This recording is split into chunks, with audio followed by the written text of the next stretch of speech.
And we're live. Welcome, folks, back to Disco Elysium.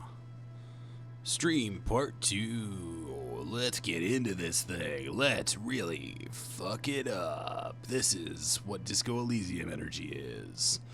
Big DE energy. Woohoo, honk honk.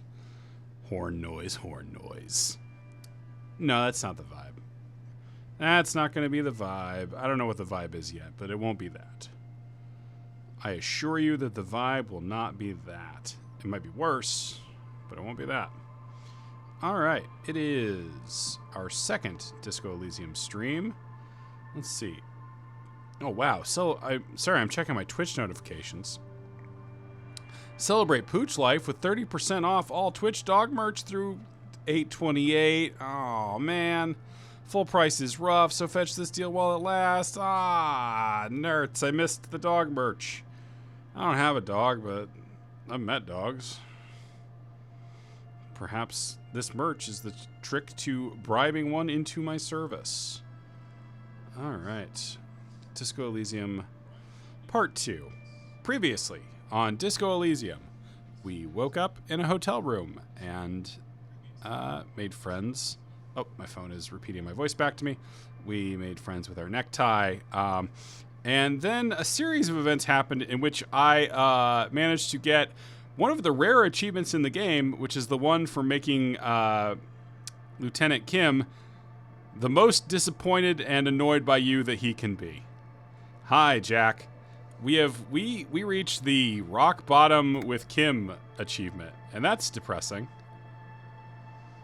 I hope that this is loading a save that doesn't go to the place in this loading screen, because that would mean I was loading the wrong game up. I did the Jack. I think it was first. I did the runner from Gart when he tried to charge me, and then I said a lot of stupid shit, and then I did take a swing at Kuno. And I think it was when I took the swing at Kuno that things became their worst self. Is the game crashing or loading? It sounds like it's loading. All right. Yeah, here we are. Oh, it was very pixelated for a second. All right, we are in the yard.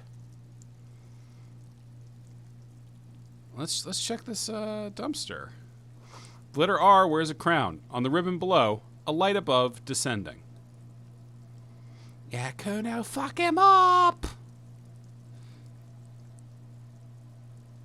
Congratulations, lamppost and winner. We will not be shooting the body down, because that's a Motorix thing, and I don't have Motorix. This trash container is locked. The sliding lid has a padlock that says whirling in rags. There's something in there. Not necessarily connected to the case, but still. Why am I looking at you, trash container? You're just a trash container. The body is downwind from here. Maybe you prefer the smell of garbage to the smell of death? Lieutenant, what do you think could be in there? Trash, food waste from the cafeteria. They lock these containers to keep the derelicts from flocking in. Could be evidence too. Then we should open it immediately. Mm-hmm. He leans in to inspect the lock. How do we get the lock open? Could try using a pry bar. There's one in my motor carriage. Physical. Did someone say pry bar? Fuck yeah, pry bar. Pry bar, pry bar. Your palms yearn its cold touch to grasp it once more as you've done so many times. No or. Pry bar. We might want to ask for a key from the manager of the Whirling Rags. He probably has one. And he also has information. Ask the manager? Bullshit. Go straight for the pry bar and pry this baby wide open. All right, let's do that before we get into everything with the body.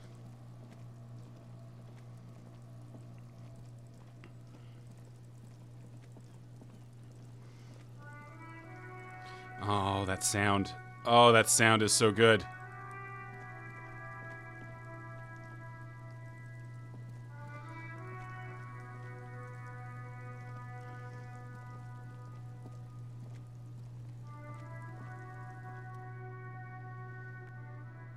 Before you stands a motor carriage. The bodywork is covered in blue and white livery bearing the number 57. Vapor emanates from the large engine on the back of the vehicle. It hasn't had time to cool off yet. This must be the infernal machine that tore you from oblivion. Open the door. In the cabin, you are welcomed by a set of steering levers, a radio microphone on a hook, a pull-out toolbox under the seat, and the soft glow of the fuel preheater gauge. Let's go out to the body. Let's go out to the body. Pull out the pull-out toolbox.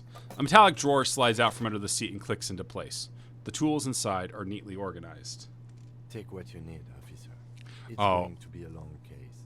I'm not protective of my tools, like some men are. Oh, yeah. No, my first character was fucking visual calculus, logic encyclopedia boy all the way. He's clearly a little protective of his tools, but what can you do? Work is work. Take the red-tipped pry bar. The pry bar feels nice and cold in your hand. Heavier than you'd think. Cold and heavy, like truth. You feel like you're reunited with truth once more. Take the rubber-handed chain cutters. The handles are long and sleek. Snap, snap, go the cutters in your hand. Take the hand crank flashlight. It's robust, weatherproof, and well-made. Police issue. Blue. Lets you see things in the dark you would otherwise miss. Push in the pull-out toolbox.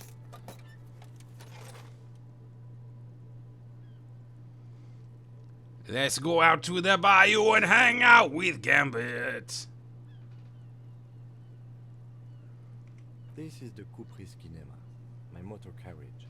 You can use the toolbox and the radio if you'd like. Motor carriage, motor carriage. Something bad with a motor carriage. A dark lump rises in your throat. What is the sinking feeling I have with the words motor carriage? Nothing. It's probably nothing. Forget I brought it up. Please proceed with the carefree lollygagging. Can we turn it on and drive somewhere? No, I'm afraid not. We have a murder case on our hands, remember? This must be what woke me up when you arrived in Martinez. The infernal noise. Yes, sorry about that. The Kupris Kinema does have a rather distinctive engine sound. I mean, Inland Empire is a very good skill. I completely neglected my Fizz stats. Like, both Motor X and Fizz were both crap in my first playthrough. I was really trying to do the fucking, like, Dale Cooper kind of high intelligence, high empathy kind of thing. It's hard to beat Dale Cooper, though, because he's good at everything. Do all policemen in the RCM have such cool motor carriages? The Kupris motorcar does provide most of our patrol vehicles, yes. Run your fingers over one of the steering levers. The white suede feels luxurious under the touch, and the metal clutch handles so very familiar in your palm. As you tap on the gauge, the indicator pin jerks as if startled. It's in the large orange sector, indicating the engine is warm. Next to the gauge is a red switch labeled heat. There's no use pressing the heat button. It won't start without the ignition key. Translation: we are not going anywhere right now. Alternative translation: don't even think you can drive my MC. The frequency tableau lights up and a green button labeled Prime Line glows like a feline eye. And then you hear something. The soft purr of electrical kittens. Radio waves cast far and wide over the metropolis. A woman's voice greets you through the static. This is Precinct 57. Hello, Lieutenant. How may I assist you? Hello, Alice. Please assist our colleague from the 41st precinct here. I'm putting him on.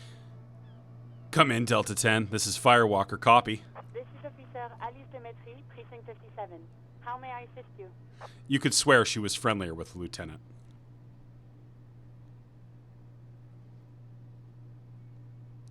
Could you connect me to the 41st precinct? I have something I need to report. Just a second, officer. She puts you on hold, the static crackling softly like a bonfire. After a while, you hear an old man greet you from the radio. His rattly voice is oddly familiar. 10-2, 10-5.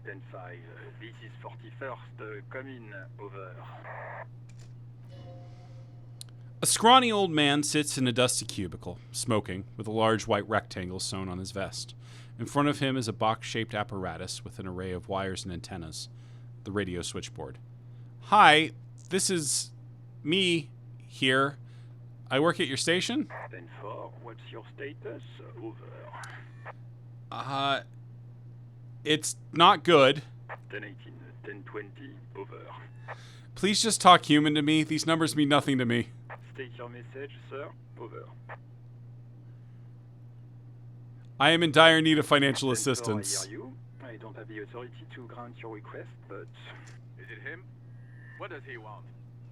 He says he needs money. Don't give that asshole anything. He's just gonna drink it all. Alright, that's a negative on the additional funds, sir. Over. Please, I'm begging you here. I don't even have a place to sleep tonight. He says he's in trouble, doesn't have a place to sleep. Well, I guess he'd better crack the case before sundown then. Vicmar said... Enough, officer. This begging is below your dignity. Okay, I heard you. No funds. Anything else, sir? Over. I need to report my badge missing. But you said... Never mind. 10-9, repeat message, over. My badge, I can't find it anywhere. Basically, it's gone. 4, message received. This is a very serious situation. I need to 1022 the captain. Over. 1022, the captain? This sounds bad. Bad and scary. Like being called to the headmaster's office at school. Any other good news? He's saying he lost his badge. He what? He lost his badge? Who lost his badge? Dick fucking Mullen. Who do you think? It's Officer Dick Mullen from the bestseller Dick Mullen and the Lost Identity. Dick Mullen is not your name. It's the name of a fictional detective who would not lose his badge. Defend yourself immediately. They're laughing at you. Ha ha, officer has lost his badge. Ha ha, like I'm the first cop to ever misplace his He badge. says this has probably happened to other policemen before him and laughs sarcastically. Oh god damn it. Is he fucking kidding? The whole station's gonna be dicked for this. Satellite Officer Vicmar is wondering if you might be joking and adds that this tarnishes the reputation of the entire station. Over. I'll work on it, Jack. Mullen dicked us. Come on, operator, tell him to stop. This is He's serious. asking you to stop, says this is serious. Of course it's serious. He lost his fucking badge. Satellite Officer Vicmar concurs, losing your badge is serious. Over. Can't we just move on? I just want to get it reported and be done with it. 10-4, I hear you, officer. I'm just going to make a note here that you are in pursuit of your misplaced badge. Over. Fuck me. Mac, come here. You've got to hear this. Dick Mullen lost his badge. I've been rewatching Venture Brothers. This Chester McClane has a very Pete White energy. What's going on? Super Cop here lost his badge.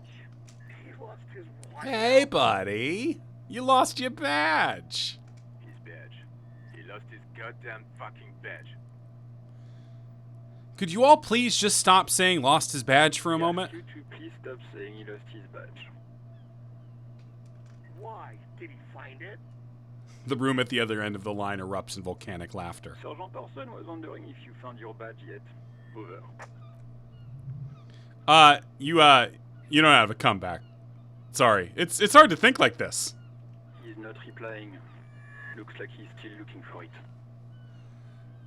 Enough with this now. I have other things to 10-9, discuss. come again. I didn't get that. Over. The animated conversation in the back is making it difficult for him to hear No you. heights even for Captain Sober. Ask him. Ask him if he's lost his gun. Fuck. The room roars with laughter. Sergeant Orson wants to know if you lost your gun too. Over. Check your pockets. Check your... Holy fuck, you don't know where it is, do you? I don't have my gun? No, it's gone. It's not fucking on you. Don't sweat it, Bratan. You don't need a gun to have fun. We can still have fun. It's not all over. 10-9, come in, officer. Did you get my question? We were wondering about your gun. Over. Drama medium 11. Convince them that you didn't lose your gun. Fuck. Even before you can get the words out, everything gets scrambled in your brain. No, of course I didn't lose my gun. Fuck it. I didn't lose my gun. He says he didn't lose his gun. Or his fun, whatever that means. Ask him to describe it. His gun. Not his fun. Just the gun will do. Satellite Officer McLean requests a description of your weapon. Over. The fuck do you need a gun for? Look at the pythons on your arms. You are a gun. The biggest one in the world. Oh, requests a description, huh? Well, we'll give him one. Describe the plasma gun.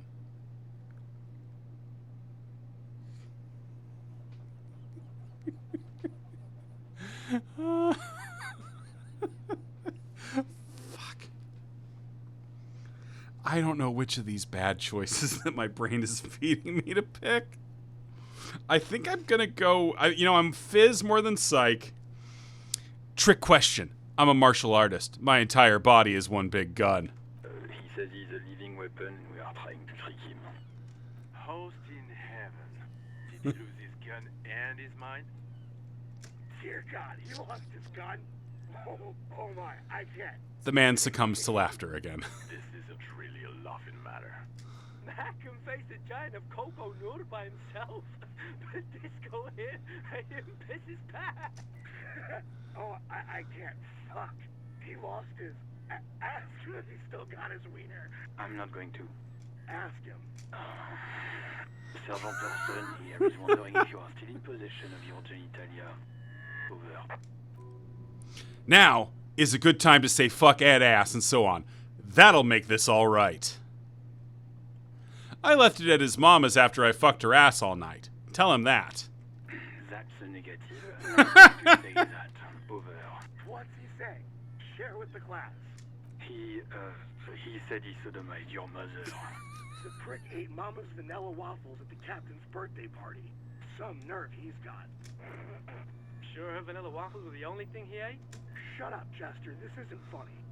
This is my mom we're talking about. Tell him to apologize right now. Sergeant Person requests that you apologize for the claims that you made about his mother. Hey, if you don't like the fallout, maybe don't fuck with the Firewalker. Mac, he says you shouldn't have antagonized the Firewalker in the first place. Who? The disbelief in Vic Mare's voice is overwhelming. Satellite Officer V. Firewalker. I'm afraid he might be referring to himself as Firewater, sir. Firewater? He's lost it. Fuck it. Tell him to find his goddamn badge and gun. That's the only thing that matters. Satellite Officer V. I heard him, and I'm on it. 10-4 affirmative. Officer is in pursuit of his firearm. They're static. Oh, God, Officer, do you need further assistance? Over. This might sound odd, but there's personal details I'd like to discuss. Okay, 10-4, sir. I hear you. Relay your question. Over. Wait, before you say anything stupid, think it through. Well, what's there to think about? You're going to be looking at a straitjacket if you tell everyone you lost your memory. Be smart about this. Ask if he's there alone. 10-4, sir. I'm not hearing your question.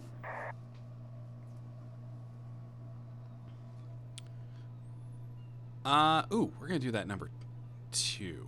I want to know if you got my badge's description right in your report. Could you read it to me? Name, rank, date of birth? What is it? He's still on the line? Vark. Oh, have a good night, Aardvark. He wants to verify the information on his badge. But of course, it says Dick Mullen, High General of the Revacholian Cavalry Force. Tell him to stop wasting time. What do you need, sir? Over. Please refer to me with my full name in the future. 10-9, repeat message. I didn't get that, sir. Over. Stop calling me sir and just use my real goddamn name, will you? What? What is it? What can he possibly still want from... He seems intoxicated and keeps asking me to call him by his name. Mullen's drunk and emotionally aggressive. That's new. Wrap it up. Don't indulge in his drunken antics. That's a negative, sir. I got a 10-12 here. Over. Yeah, let's, Any news about my own family? 10. Excuse me, sir. Over. You probably don't want to continue on this road. Nothing, never mind. Again, sir, I didn't get that. 10-9. Over. Have I ever told you about my life before the RCM? 10-4. Well, that's... Does he actually want something, or is he hell-bent on disrupting our work? He asked if he ever told me about his days before joining the RCN. For God's sake, cut this shit out! Tell him to stop wasting time and be a goddamn policeman for a change. Sir, Satellite Officer Vicmar. I heard him. So, was there anything else? Yeah, let's wrap this up. Understood, sir. Over. That's all for now. Roger that. 10-10. Over and out.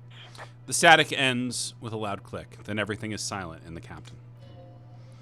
18 kilometers to the south, in the 41st Precinct's relay booth, a small crowd is gathered around Communication Officer Jules Oldboy Perdue, around a dozen cops. The small room is filled with cigarette smoke, abuzz with laughter when Officer Judith Minot enters. Her left arm is in bandages, and her hair trimmed short. What is going on here? Did something happen? She asks, startled. Jean Vicmare turns to her and says, What happened is my partner made contact. It's not good. He's lost his badge and his sidearm. He seemed confused, delirious even. He stops to think. Mac, the torso Torson, is finger-fucking his fist, laughing hoarsely and apparently telling some dirty story to his partner, Chester McLean, near the entrance. Yeah, Mullen was fucked, alright. Sounded fucking drunk to me. Yeah, Mac's right. This was some gnarly shit there. I mean, before he started begging for money, it was... Enough! None of this is funny. It's fucking sad. That's what it is. He's a cop. He's one of us, goddamn this. We must help him. Minot looks down at her neatly polished black shoes. There is a quiet firmness to her voice when she speaks. Yeah? How do you fucking plan to do that, huh? Get him off the drink? Go jogging with him in the morning and get him on carrot juice? He's a lost man. I just know we can't give up on him when he's at his weakest. He wouldn't. The crowd in the room has started fidgeting uncomfortably.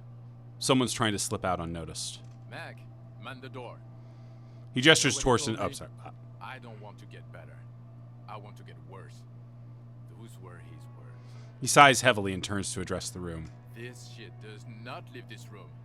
Not a word of this to the captain or anyone else. We'll give him a couple of days to put his shit together. I guess I can hold up the report for a few days. Old boy lights another cigarette. Good. Okay, everybody. Nothing but a prank call here. We all got our laughs. Now get back to work. Far north, on the other side of the motorway, the officer quietly hunches with his hand in the motor carriage. I do have I've leveled up once, which means I have, I think 1 point to distribute.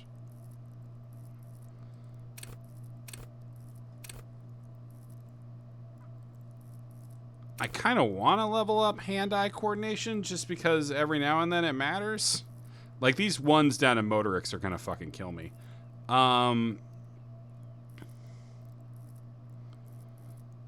think I'm going to up hand-eye or savoir-faire. I mean, there's a lot of things that would be better if they were higher down here. Also, drama and rhetoric. I don't know what to level up, honestly.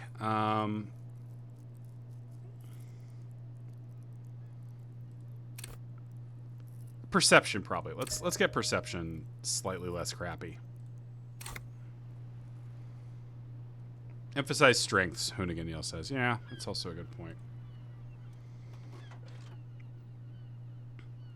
Pick up the This radio is now. Precinct 57. How may I assist you? I need you to connect me to a civilian, Sylvie. She may have reported a murder. Of course. What is the number, officer? All right, from now on, Jack, I'll do that. Kim, didn't Gart give you Sylvie's number? Yes, hold on. Her number is 005 1944 298. Received. Hold on, officer.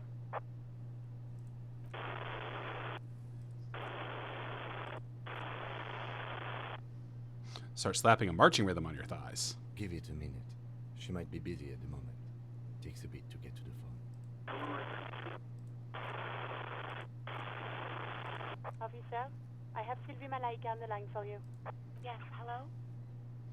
A female voice greets you through static. Sounds like she's a million miles away from here.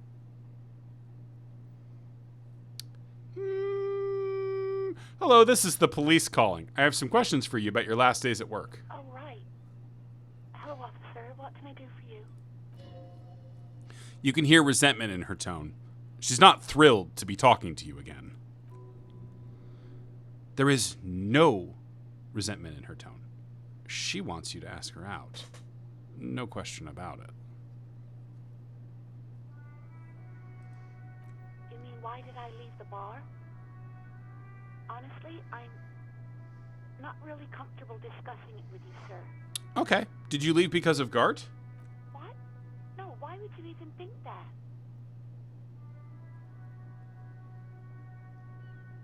He told me he asked you out. Are you saying it didn't happen? Please, don't bring Gart into this. It's none of your business. I already said I don't want to talk about this. You're messing everything up again. Was it you who called the police? No, not me. But why didn't you call? Didn't a corpse behind your workplace bother you? What? Of course it bothered me. But I thought the union already knew about the corpse. What does the union have to do with anything? No one calls the police. The union would get angry. What do you mean by that? You know, what the union says goes. People listen to them and they take care of their own, which is like everyone here. Garbage. Wait, Kim? Is she speaking the truth? The union is the law around here? Legally, no. In reality, yes. Martinez is de facto police. Good night, Jack. The dock workers union. Words are not necessary to feel the lieutenant's discontent for the situation. Tell me why exactly did you let a corpse hang in your own backyard for weeks instead of calling us? I didn't want to get in trouble with the others. Push her further. Push her further. Show her the error of her ways. No, don't push her. It sounds as if she's about to cry. What others? The other people who live around here. Local people. I didn't want trouble. Her voice is resigned and weak. What trouble? You don't live here. You don't understand. Squealing is frowned upon here. Everything is dealt with, well, by the union, internally. Please, I just didn't want any trouble. I see. Don't worry about it. I understand. You do? Oh. What else can I do for you? Do you know who made the call? No, sorry. I don't. Not a lot of people have phones around here. Copper thieves take the wires. People don't have the money to have the cables put in again. They use the union's phone, or the one on the coast. It was someone else. We'll find them sooner or later, officer. It just might take a while. Okay, next question. Yeah, go on. Have you seen my badge? Yes, I know who you are. You're a police officer. The law. Wait, how did you first learn I'm a police officer? You told me back in the whirling. You told everybody, and so does your badge. I don't need to hear about it anymore. My badge is missing. Have you seen it anywhere? Oh, no, I haven't, sorry. Real policemen have uniforms too, by the way. Where's yours? Kim doesn't have a uniform, and he seems real to me. He's in plain clothes, voluntarily. It's different from not knowing where your uniform is. There are officers who wear the signature Perseus black uniforms to the highest ranks in the RCM and end up buried in them as well. Others do it more casually. Looks like you're one of them. Have you seen my gun? Please, no. Not this again. Everyone saw your cool gun, detective. I showed you my gun? When did it happen? You were trying to impress some people with it. Everyone was eating, and... She stops hesitantly, not sure if she should continue. Sounds like it's going to be bad. Do you really want to know? And what? What did I do?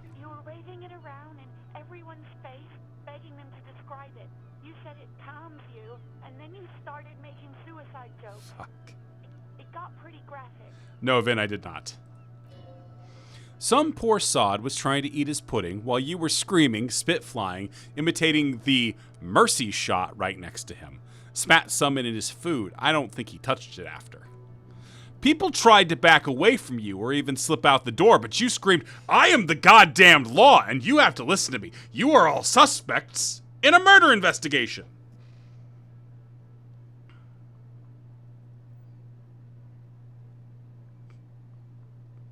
Why would I threaten to kill myself? I mean, look at this world. I would love to stay. There is silence on the other end of the line. Okay, I don't know what to say. Me neither. No, please, no more suicide threats.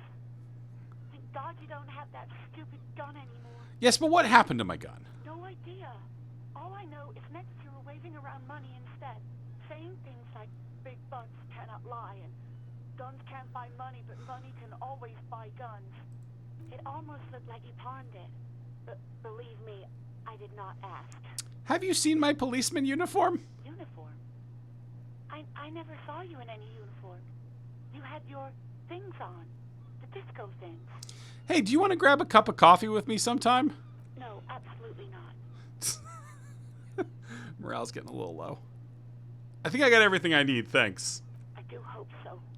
Please, don't call me again. Bye. Wait, why does she seem so angry with you?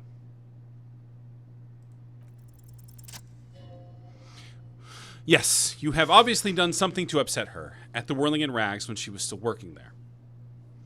Wait, before you go, you're mad at me, right? Tell me what did I do? I can't remember anything. I'm not mad, it's just you were so drunk and so emotional all the time, and then the skua thing happened. It just made me want to quit. What skua thing? The stuffed bird, the great skua. You threw it against the wall while screaming, "Fuck that bird," and laughing like a maniac. I think you said it had been giving you shit ever since you got there.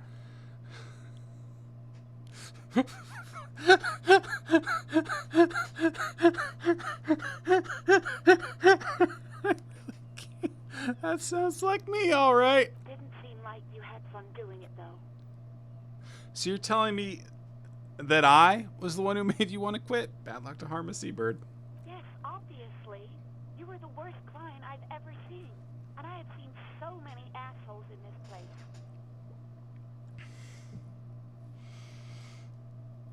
I've had sailors fighting, union guys grabbing my ass, kids stealing booze. Once a guy was glued to the karaoke machine every night for 2 months. But you... She pauses. Go on, I want to know what I did. Well, you were worse than all of them. Honestly, you were getting borderline aggressive. Even about little things like not turning down the volume at 3 a.m. I even liked one of those songs you kept listening to on repeat. No more. I hate it now. Hold on, which song? We Go On by the O.O. I can't listen to it anymore. You've turned it into a parody. Sorry about the song. Hell with that song. Then there was your room. Your project. An experiment to see how bad it can get in there. I tried to send the cleaner, but you wouldn't let me. Threatened to make me understand.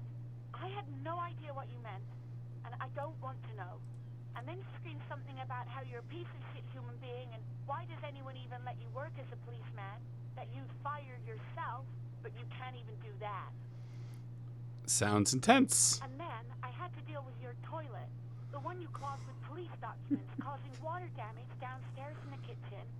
I won't even mention you waving your gun around, harassing customers, threatening to sing karaoke, threatening to kill yourself. Wait, police documents? The ones I had to wrench out of your toilet. What happened to them? Damn it, I don't remember what I did to your damn papers. I don't remember every little thing I do. Resentment gives way to concern in her voice. She's worried she might have accidentally done something bad. Then she remembers it's you. Especially when there's a hurricane loose. It's your fault for losing them, not mine. Something in you wants to immediately forget about this, as if there was a reason you threw them away. Okay, I get it. I wasn't a very good tenant. No, you really weren't. You were simply the worst. I was trying to show you the world of tomorrow. The great panic at the end. God, I knew I shouldn't have brought it up. Just try not to call me again, and let's pretend it never happened. But when I spoke to Gart, it seemed like he thought you left because of him.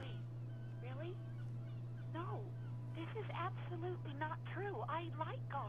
I really do. Didn't he cross a line when he asked you out? No, I was actually flattered. I've always liked him. It was just bad timing, with the corpse and all that. There's a pause. You can almost see her on the other side, the telephone cord coiled around her index. I didn't know what to say to him later. Then you came and destroyed the place. So I left without explaining. I should have told him maybe. I can tell him. Okay, but please don't mess it up. Please don't take out your gun or something. What else did I sing besides the OO? I'm looking for a song. All sorts of things. From disco, rock too. So much disco and rock. Maybe you can help me identify this one particular song. Which one would that be? One that was really sad. Sad? I think the one you mean is the smallest church in San Sans. Richard, that right up. Her voice carries a tone of disappointment. Interesting. You still have to find it, however. Right, thank you for talking with me. Take care. You hear a sigh of relief on the other end of the radio. Wordless, the call breaks. Then the already familiar voice. Anything else I can help you with, officer? I'm done with the radio for now. 57, over and out. Her voice disappears into the void. Well, clearly we have a priority now. We've got to get Gart in this woman's good graces.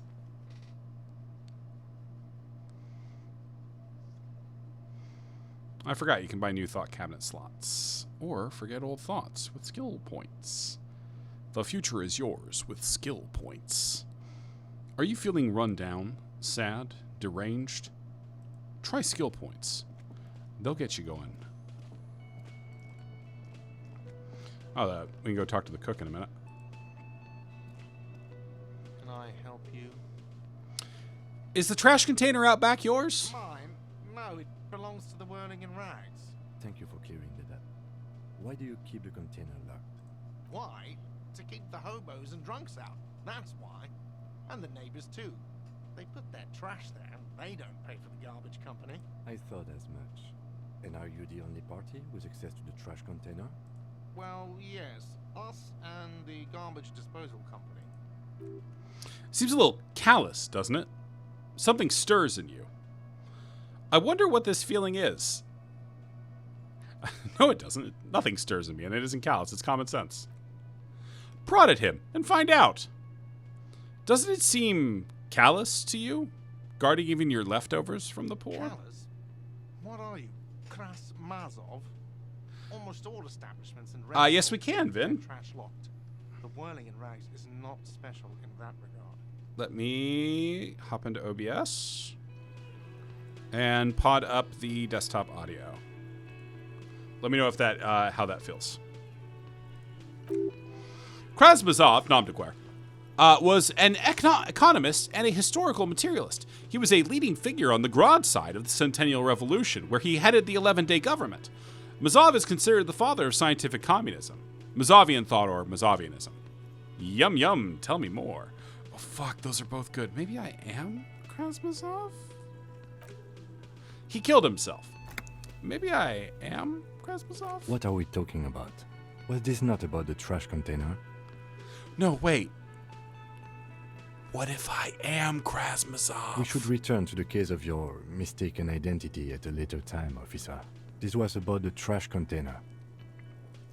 We need those keys. What for? Mazov? Are you planning to nationalize my trash container? It concerns the case. Please cooperate. Just bring them back once you're done, please. I talked to Sylvie. She left because of me, not you. Wait, what? But what about the bird? The bird? Yes, the bird.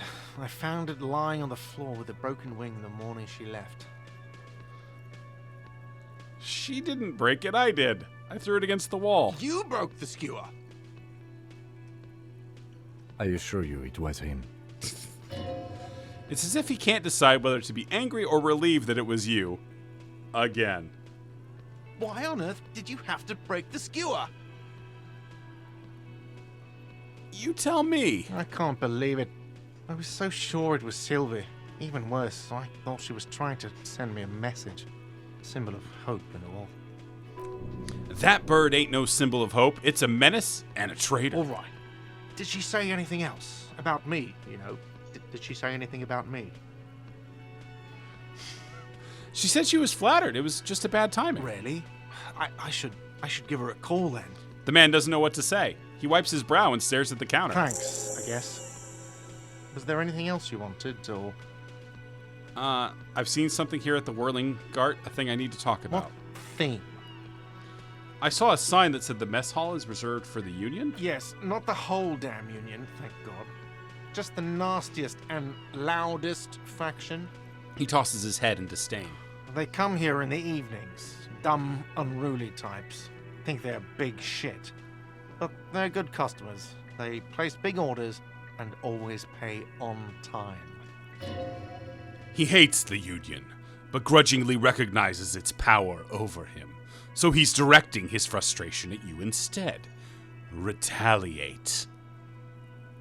It's a shame you've got to suck up to the Union to stay afloat. I don't. I'm simply providing a service, or really facilitating the offering of services to paying customers. And yeah, we did it. We solved the big case. I don't have to explain myself to you. We should find out who this Lord faction is, occupying the booth. Loudness means talkative, and we need info. The lieutenant gives you a meaningful nod. How do we find them? We don't. We have to wait. They'll show up sooner or later. Men get hungry, even striking men. If not today, then they'll be here tomorrow. What? Huh. You feel like you should come back to this thing-based questionnaire if you see anything interesting in the Whirling later. By the way, I'm going to sing karaoke here. Absolutely out of the question. Absolutely in the question. First we find a sad banger, then we sing this place to shit. Alright, we can get in here now, which we could not get in before. The soft purr of an electric juicer comes from the kitchen. Someone is working. The dishes are drying. They smell of chemicals and pine trees. Ooh. Don't mind if I do. An aroma of spices, alcohol, and tomato hangs in the air. A thin man is smoking below an exhaust hood, occasionally sipping from his mug. This must be the Whirling's cook. As you step in, he nods towards the table and says something in a completely foreign language. The only words you can make out are Gorisi and Kubek. It must be his name. Gorisi Kubek sounds representative. Mr. Kubek, I'm here on official police business. The man puts his cup down and replies something, his left hand drawing arcs in the air.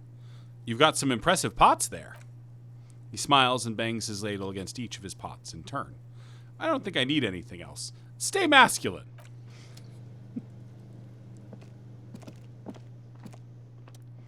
You see a heavy steel door with a prominent dimple lock. It's painted blue. You immediately feel drawn to the color.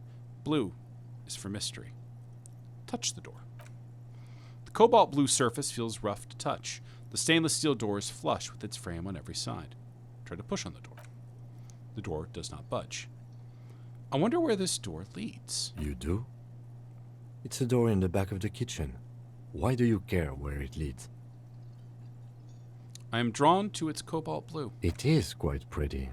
I suppose we could look into it as a side investigation. Yes, a mini side investigation. No, the door in the main investigation will merge into a stereo investigation. If you say so. Gart is the person to ask about this. The cafeteria manager. One of the many wonderful things about Kim is that he is completely open to the idea that the random bullshit that you pursue might have a purpose. Another thing. Great. I love those. There's a mysterious blue steel door in the back of the kitchen. Oh, yes, that door, sure. There's nothing mysterious about it. It's just a door. Do you know what's behind it? Do you have... No, I don't have a key. I don't know how to get there. And I don't care either. It's not like I've been wondering about it for 10 years. It's just a frit warehouse, probably. Or some boring storage space with a bunch of old junk and dust. Junk and dust. He runs his finger across the counter to check for dirt. He's attempting to maintain an air of indifference. It is absolutely not convincing. I think you'd like to know what's back there. Fine, okay, a little. But my job doesn't leave me time for wondering about one locked door in one of the cafeterias I manage. So, I haven't opened it. I have cleaned the whole place 100 times over, though, after the animals. And I haven't found a key, so good luck with that. We're doing the Jamrock Shuffle. Yeah.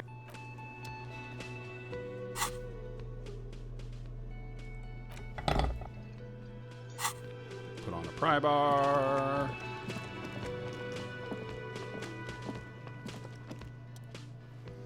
Nope, not gonna let us pry it open. Okay.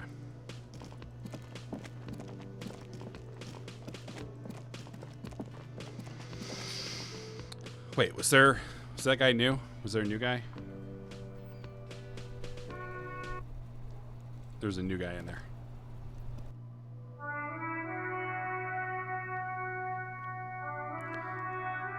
Oh, that horn every time gets me.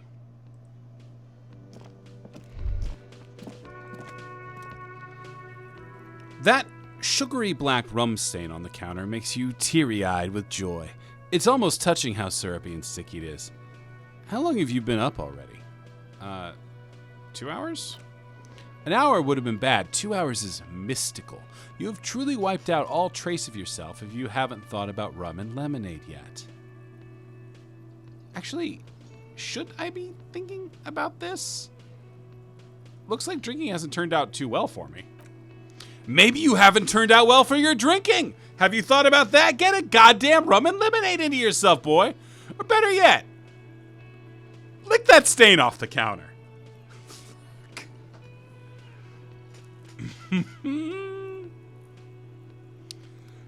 Don't lick it. What happened, man? You used to be cool. Go get your boring normal person drink then. It would go well with those cigarettes. That is a great combination. It's all about money, you know. You got to spend money to make money. All right. Money is what really matters.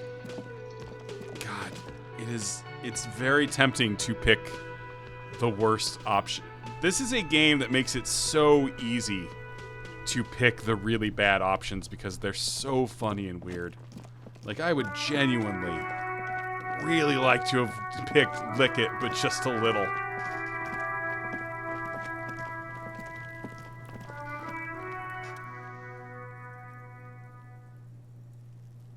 Open the padlock with the key. Sorry, physical instrument. That is very good, yeah.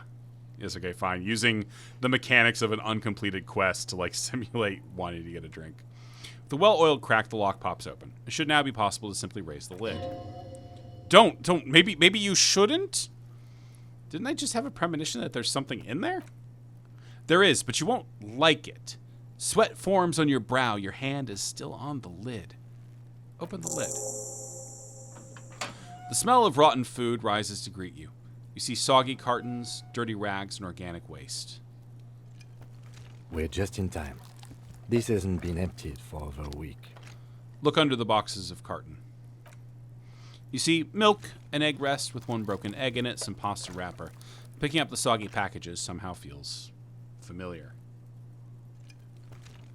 Yeah, I mean, the intrusive thought nature. I mean, this is not a new observation about this game, but the way it uses the skill system to both model genuinely helpful instincts and intrusive thoughts that you should not follow is so good. A box falls into pieces in your hands. Batiste Soleil cereal. There are plastic pasta packages below and turbo noodles. Nothing of note, however. Pick at the rags. Among the threadbare kitchen towels, something catches your eye. A pair of denim trousers. As the legs of the slime-covered jeans begin to unspool from the garbage, a rank corpse smell fills the air. The victim's clothes? Cadaverine odor is faint. If these belong to the deceased, they were removed when he was still in the early stages of decay. Drop them in here, officer. Lieutenant produces a black plastic bag marked evidence from his pocket. Guitar marked blue jeans. Pockets empty or emptied. He wore them with a belt, too. A white belt. The loops appear stretched, but He looks into the container. the belt is missing. That's it. Do you see anything else in there? I have another bag here. Something slimy catches your eye. A drab long-sleeve shirt, olive-colored, appears from the food waste, dripping with pus.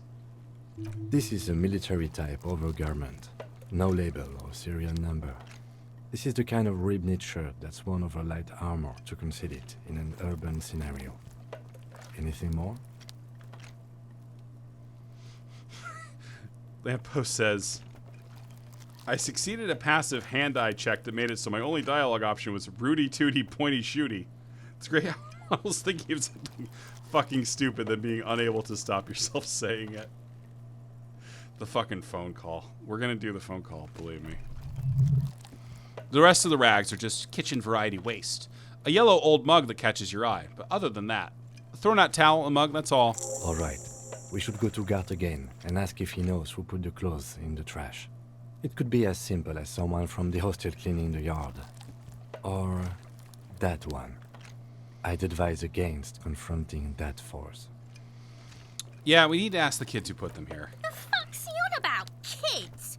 You hear that, Kuno? He thinks you're an infant or something. See?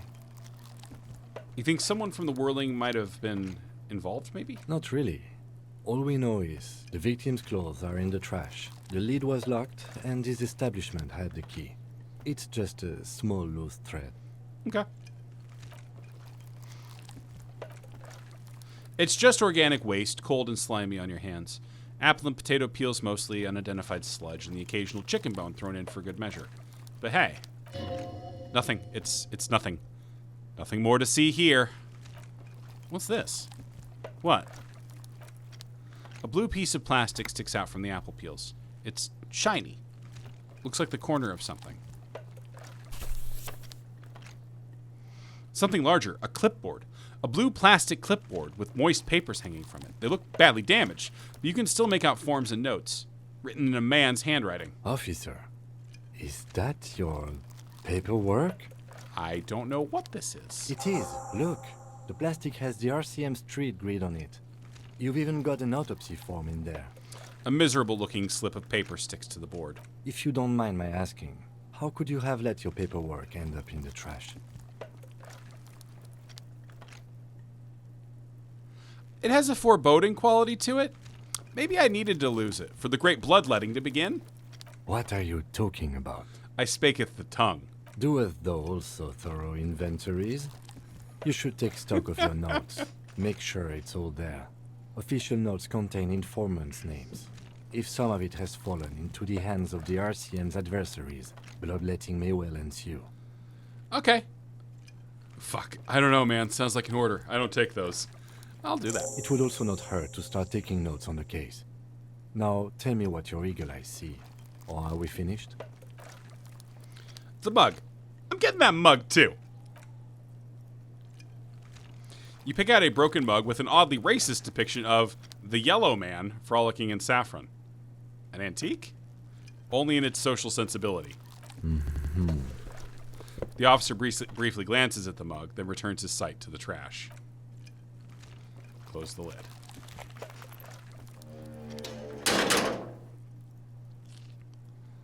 Kim loves to play along.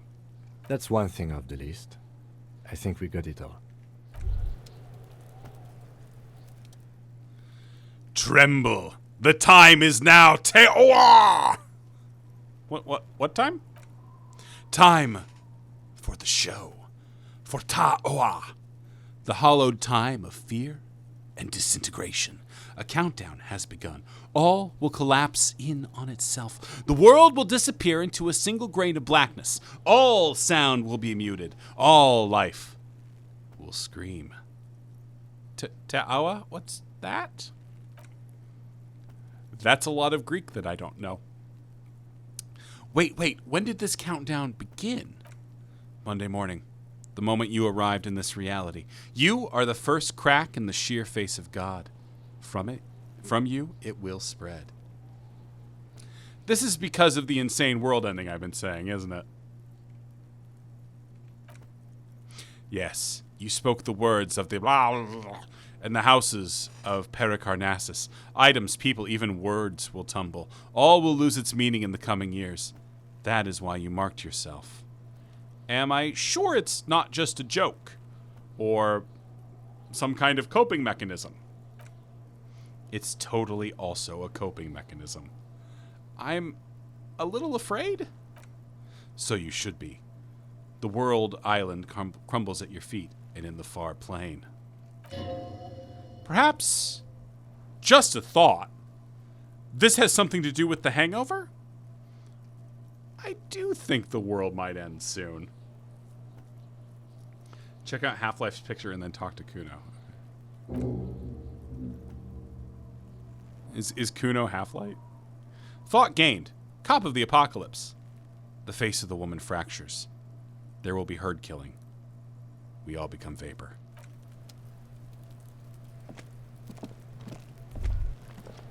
Look, see? It It's is. a fucking war pig. It does look Try quite a not bit to like Kuno. Smells like spoiled meat and curdled dairy. A human being decomposes.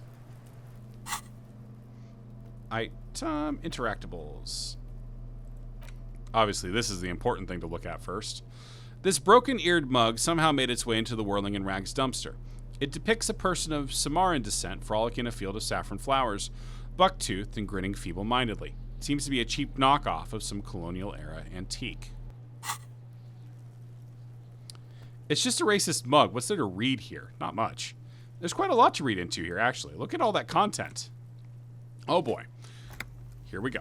What are you going to say about a broken, tossed-away mug that you dug out of the garbage?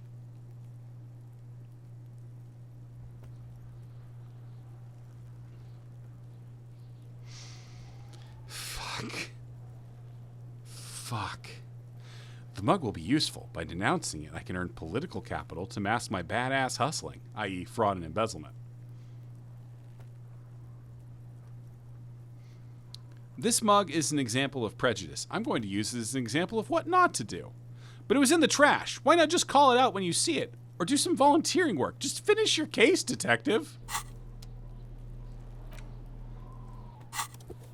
It's the ledger you found in the trash. A pitiful cabbage of white and yellow papers hanging from plastic board, barely held together by a metal clip. This sad display is made complete by the faint smell of urinal cleaner. Anything else? There's a piece of toilet paper, or is it cleaning tissue? No, it's toilet paper, desperately sticking to the back of the blue plastic clipboard. It's a metaphor. For you. Below the pathetics, terror. Do not look into its blue heart. Inspect the toilet paper. It's just toilet paper, sticking to the back of the plastic clipboard. You can take it off if you want. Well, maybe it's kitchen tissue. They look exactly the same. If you want it to be kitchen tissue, it can be kitchen tissue. It's not, though. It's toilet paper. Take it off. Still wet, the toilet paper. I mean, kitchen tissue. Sorry. God, this game is so fucking good. I talk sometimes about how this game seemed to appear out of nowhere. Like, just one day, this studio that nobody had really heard of fucking just pops up out of nowhere with this incredible piece of work. And it's such little stuff. It's stuff like arguing with yourself about whether it's toilet paper, and then including a different bit of dialogue for when that happens. God, I love this game so much. The ledger now looks marginally better. Inspect the clip. An aluminum block runs the width of the board, biting down on the paperwork. Its crocodile teeth are the only thing keeping the papers together. A regular pencil, the tip worn down to nothing, has been attached to the clip. Run your finger across the aluminum. The surface is interrupted by a silvery sticker. It's rectangular, sparking with iridescence. You don't know how you didn't notice it before. Lieutenant, is this one of the hologram watermarks you mentioned? What? Yes, Halogen watermark used for adding information to RCM property. If interesting. What kind of It information? depends. Aside from an anti-counterfeiting stamp, mine has my station number and address.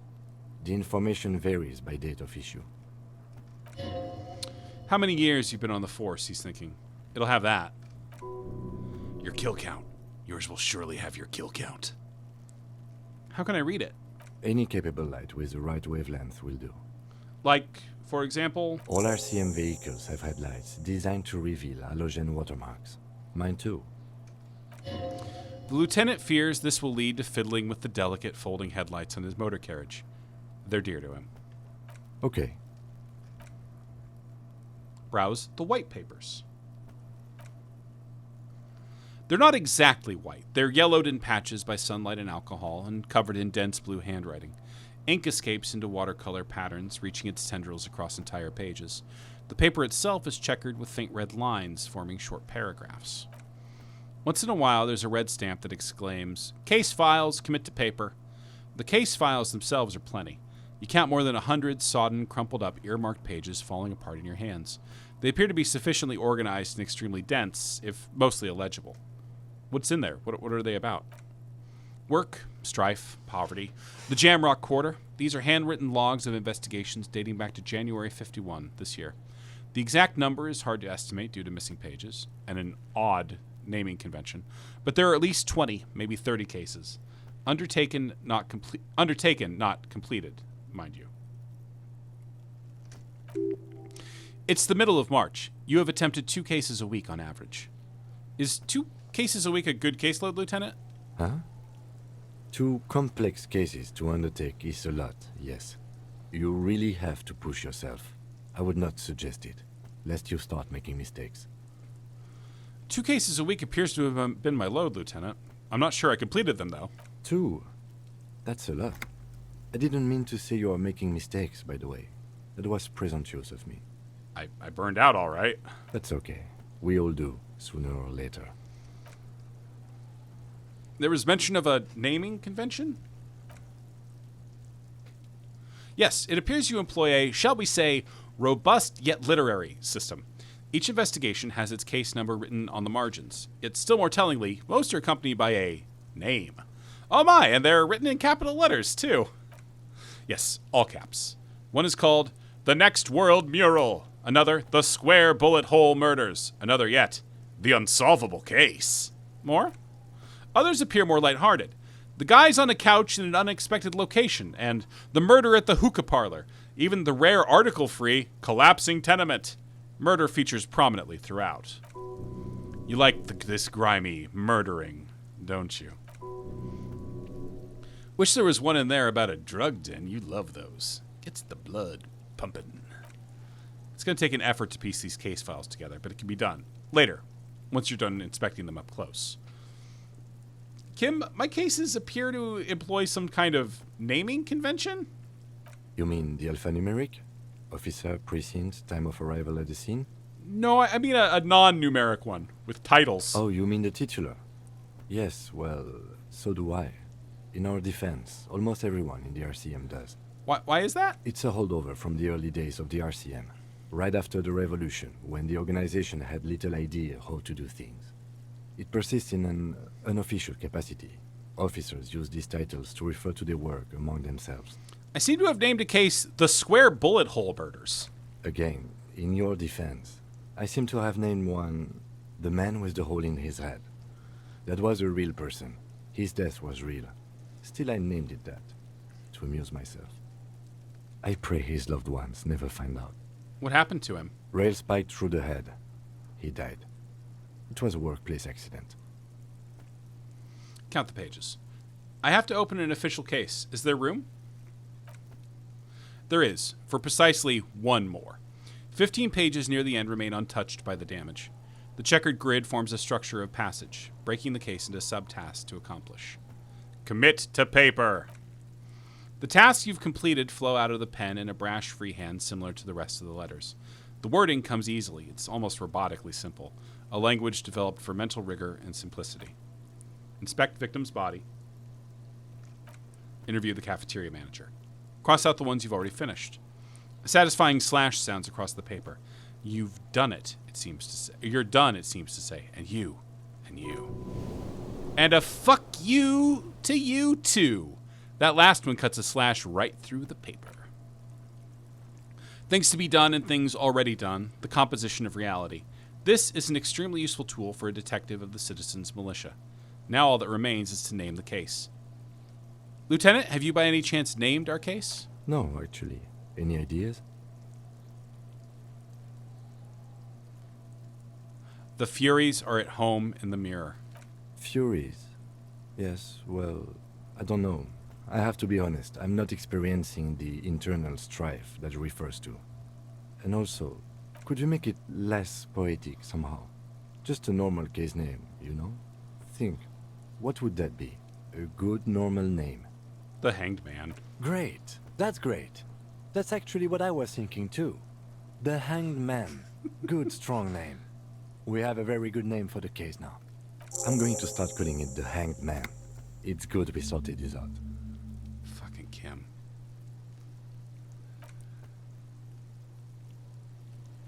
Can I read the case files now? Hey, nice. Yes, you can piece them together using the alphanumeric code on the margin. It always begins with HDB41, then date of initialization and time of arrival on the scene, followed by the title. For example, HDB 411-20117:00, the next world mural. Wait, HDB 41, weren't those Officer Precinct? Why, yes, your precinct number is 41. And HDB?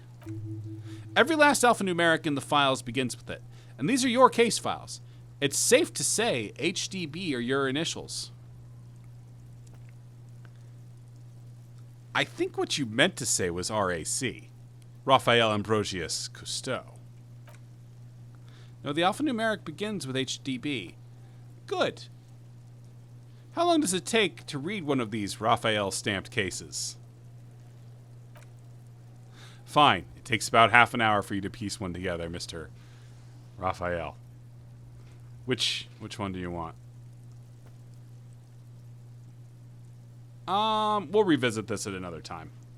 I don't want to burn the time right now. Before we do anything else, I do want to go do the bit where we... I need Kim to hate me slightly less, so...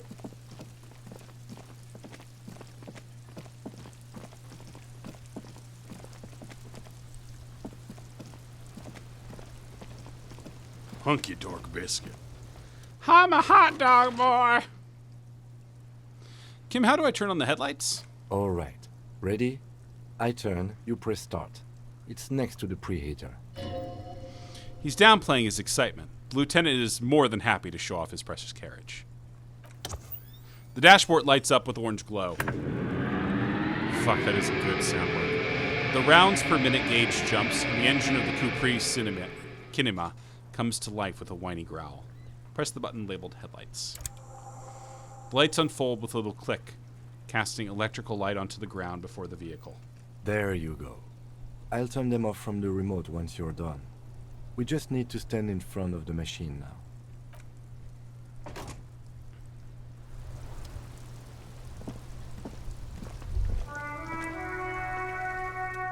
As you hold your ledger's clip under the headlamp, an iridescent hologram appears. A street grid in the veins of a great river. A familiar sensation washes over you. There she is. Revachol West. There's a note of pride in the lieutenant's voice. Around the borders of the watermark are dozens, no, hundreds of micro-perforations. Look at the shimmering street grid. The rectangular watermark is overlaid with the logo of the RCM, and yet the major arteries of Revachol are all recognizable. They shimmer in the Kinema's headlights. Wait, look around you. A rat brazenly darts past you and disappears amongst the stopped lorries. In the distance, a child somewhere shrieks. A woman reprimands her in a voice no quieter than the child's cry. In the middle of a broken plaza, in a cone of light barely visible in the daytime, two men, one slim, the other sturdy. They are on the city stage, but only one of them knows his lines. Ah, Martinez. Where are we on this? Let me see. He takes the ledger for a moment and inspects it. Right here. Yeah, I would love to get that dialogue too, Neil. It's so... God, Kim's so good. Seems nice. No, it does not. Lieutenant says without optimism. Look at the perforations. There are many of them, and they are divided into 3 separate rows. Tally up the different rows. The first row has 18 dots. What about the next one? The next is the longest. It runs all the way around the border and then some. Count them individually. There are so many it's hard to count. More than 150 at least, maybe even 200. What about the last row? The last row has 3 perforations. 3? That's it? That's it. Hey Kim, what do all these holes mean? Those are perforations. They represent your record as an officer of the RCM. They are your statistics, as it were. I should have guessed you'd keep a record. Officers often do. Let's take a look. Son, here's where we score your life performance. You better hope it's good. The first row represents your years of service. 18 years. Okay, not bad at all. What did you do before you volunteered?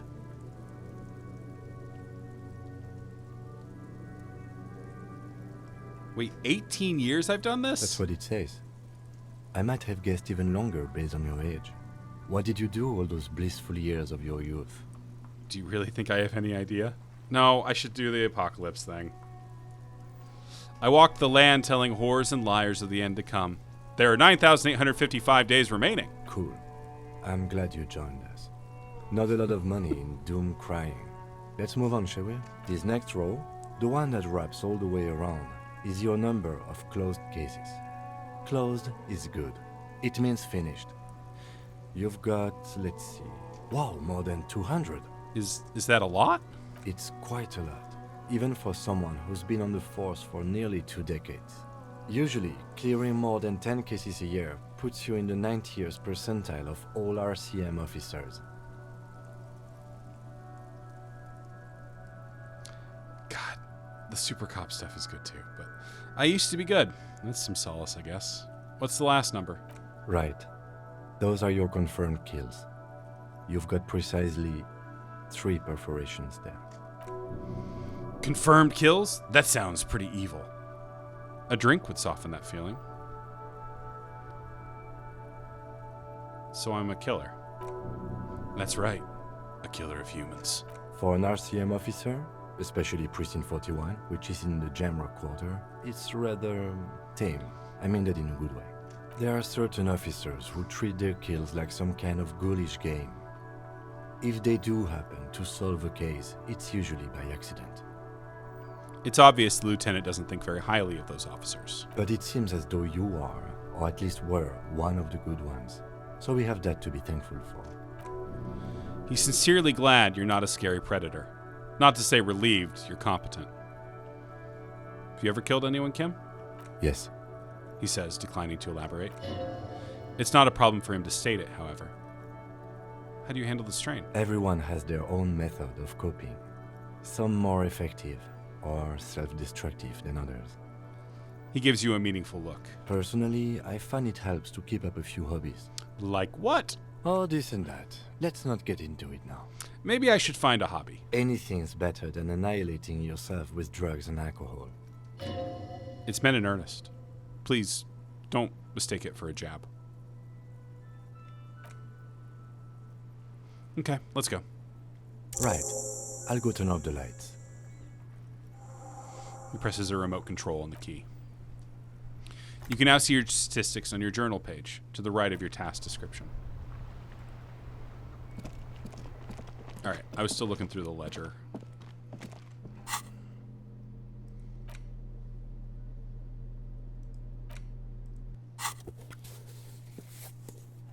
Browse the yellow papers. In the back you see thin translucent copier paper. Some neon yellow, some bright red, all covered in boxes like marching armies. These look like official forms waiting to be filled out. Then rip them from the binder and hand them out, according to type of form. What types of form are there? 3. The topmost are misconduct fines, the middle ones are station calls, and the bottommost are field autopsy report forms. Each is easy enough to make sense of. I forgot about misconduct fines. A monetary penalization ranging from 20 to 250 rial. Severe cases allow for 1,000 rial, but that requires special paperwork. The details of issuing these fines are spread out over the rest of the fields. These are quite sinister in tone. They give a date and time for the person to appear at the specified precinct police station.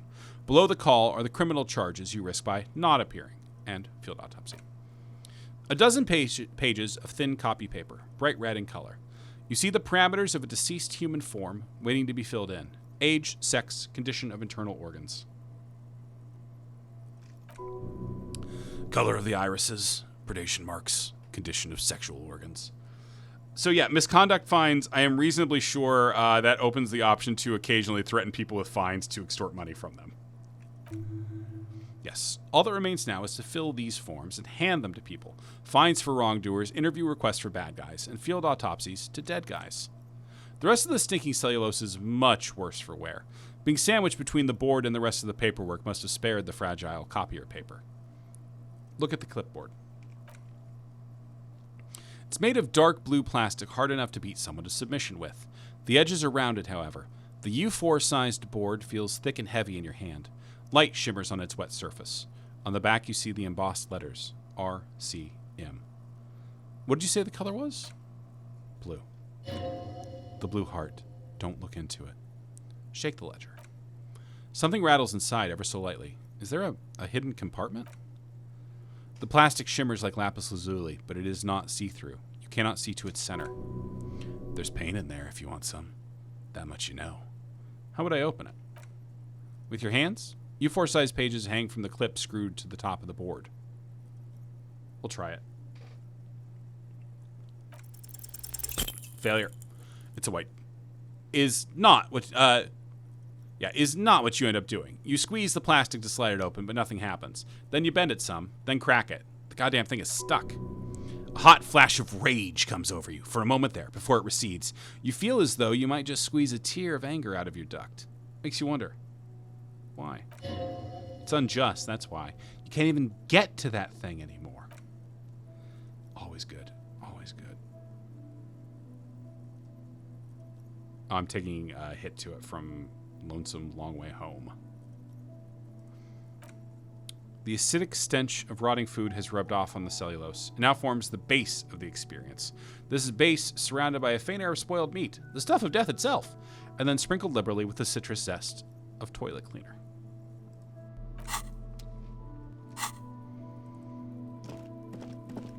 Everything surrounding the X something is so good in this game. All right, it is finally time to deal with the body after... Ooh, wait.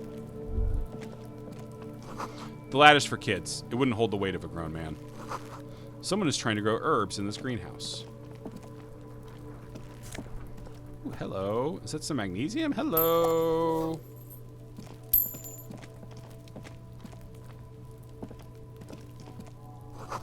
This winch mechanism has been oxidizing for some years.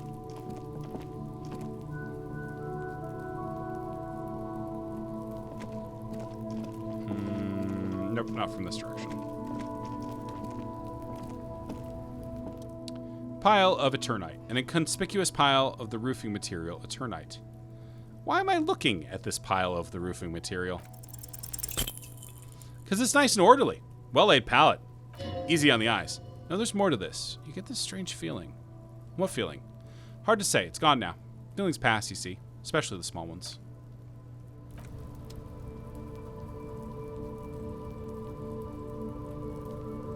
All right. It's time.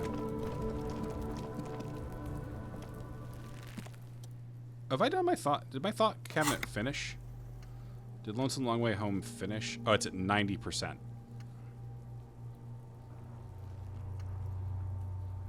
I also have two. The corpse looks at you with bulging white eyes. The face around them does not look human. It's swollen and ready to burst.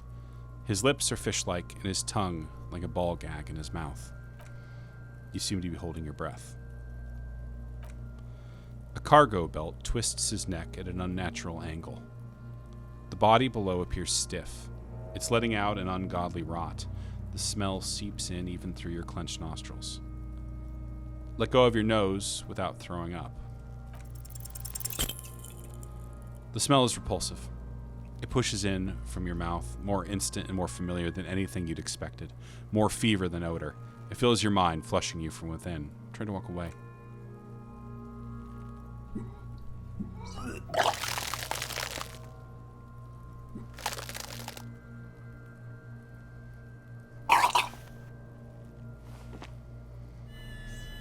It's too late. It's impossible to keep it in. Your body curls and pushes it out, burst by burst. And we're going to take a second and do the thought just to get it out of my head.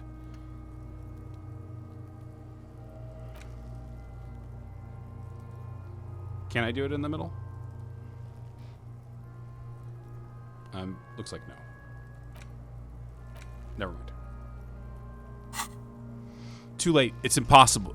Too late. It's impossible to keep it in.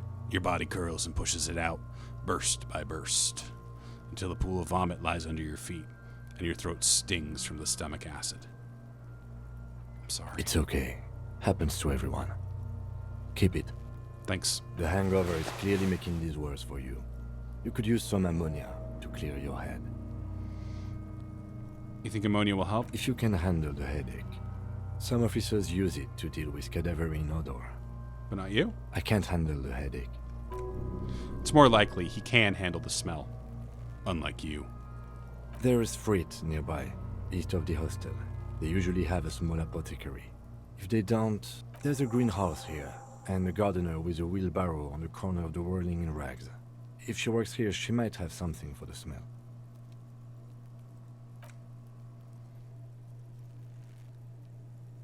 What is that? Why is it so bad? Active decay. It's okay to throw up if it's... He's about to blow! Cop's gonna blow! The cop's gonna blow, Kuno! Lonesome. Long way home. Here we go. Home awaits. Walk past Station 41 and through the market, past the Boogie Street spearhead to the other side of the lake, the frozen eye at the center of the district. Then past the video rental store on the corner. There, at the end of a street lined with pine trees, a small house no larger than a matchbox. 11 Voyager Road. You no longer live there. Those times are gone. And so are those people. Why did you come here? Why are you still here? And where's the dealer? You have to get back to work. That's all you have now. Learning cap for perception raised to 5. Speed gives 1 bonus. Psych. Not a very good bonus, honestly. Yeah, also, that is some of the thoughts are some of my favorite text in the game, so I'm sad that the narrator auto kicks in for them.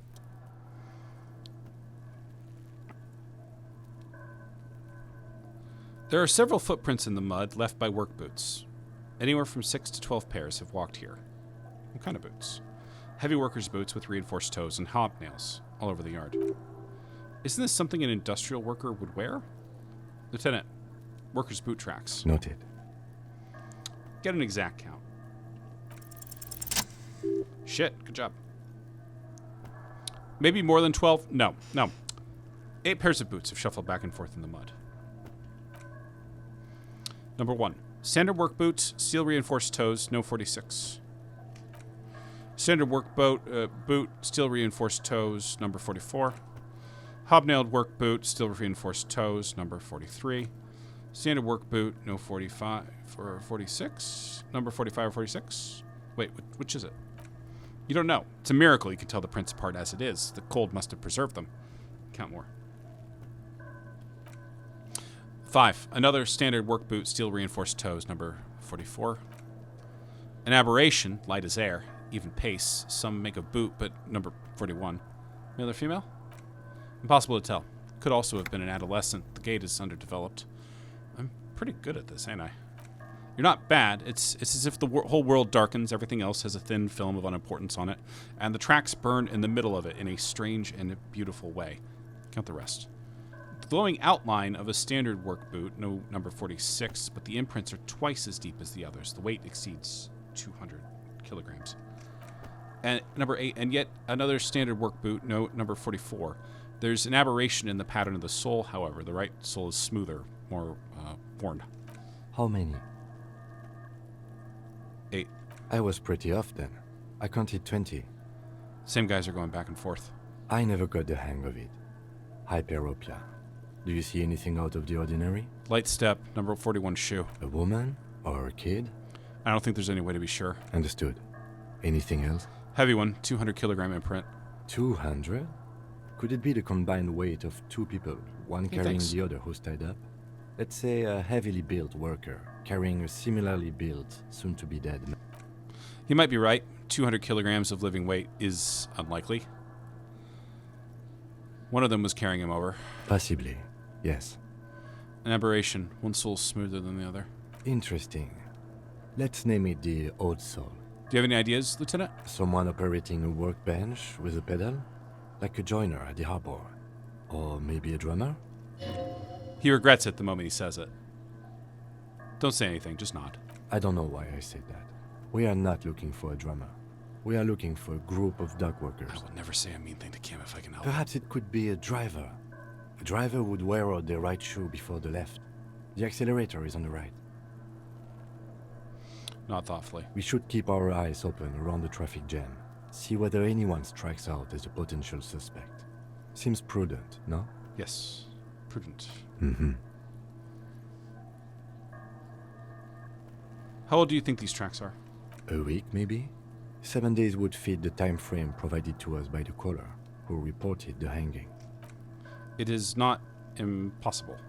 I pulled last week's forecast for coastal Havashol. 7 days below freezing. The day before, the day of his hanging, was the last warm day. Correct again. Sub-zero temperatures would preserve the tracks in a good state. The commotion here could have taken place a week ago. What do you think happened here? What do I think? A mob of people brought something heavy to the tree. One of them was carrying the victim. They shuffled around, especially under the tree.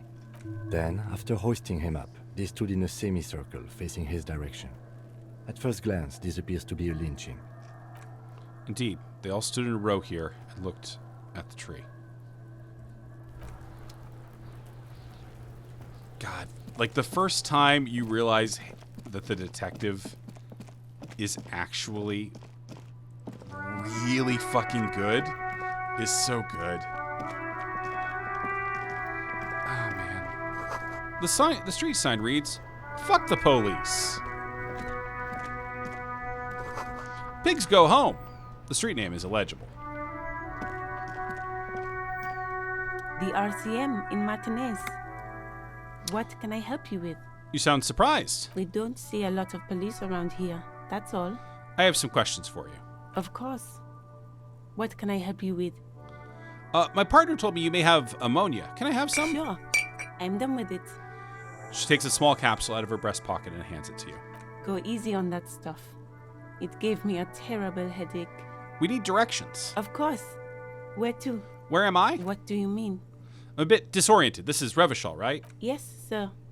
District of Martinez. This intersection is called Roundabout North. He knows where we are. He just wants directions. The lieutenant seems uncomfortable with the level of disorientation you are displaying. There's the pier, the Cape Side apartment buildings, some more tenements. Not a lot, really. The harbor gates. Some kind of commotion, I think. I don't follow the local politics. Liar! A fleet store, too. Some shops and a bridge. The canal bridge leads to the coast, but it's broken, I think. Some kind of accident, probably. What's on the other side of the canal? Just coast. There's a little fishing village there, and a fish market. But that got closed down ages ago. Rows of stalls under a broad roof, where silvery fish were heaped on newspapers. Water, water everywhere, pouring from the heavens. In the shadow of the old church. What kind of a fish market is this? I don't know. The abandoned kind? It used to gather every spring, but there's nothing to do there now. Just drug addicts. It's just water. No, actually, I think they call it the Martinez Inlet. There are some islands in the bay, but they're hard to reach. No problem. What is this fuck the police business? Excuse me? She's uncomfortable. Maybe you should drop this line of questioning. Never mind. Of course. I won't hold you back. Her gloves. You get the feeling that you need them. You have a dead body to deal with after all. Well, one more thing. Can I borrow your gloves? Sure. Keep them. I have another pair. She hands you the rubber gloves with no visible annoyance. Really? None. Maybe just a tiny bit of annoyance. Thank you. I will say, Inland Empire is one of those stats that it will lead you wrong sometimes, but like a lot less than most of the time. Also, we will be wearing these gloves permanently because my interfacing stat sucks.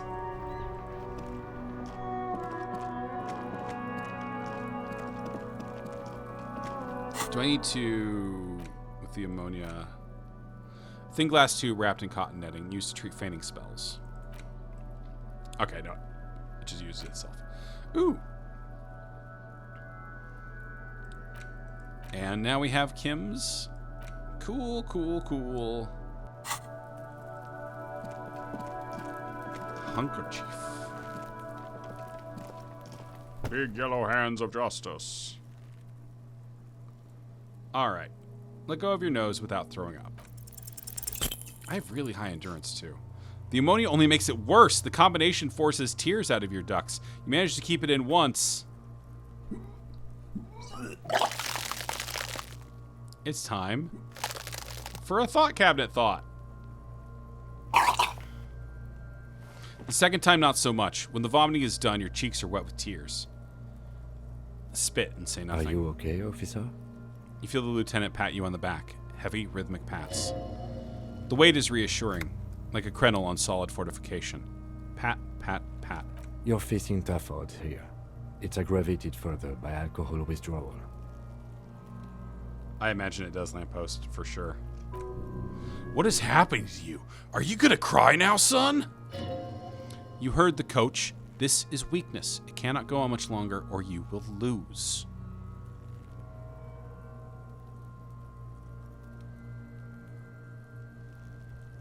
Give me a moment. I got this. Let's try again. An appropriate attitude. You need to get your shit together. Shake your head.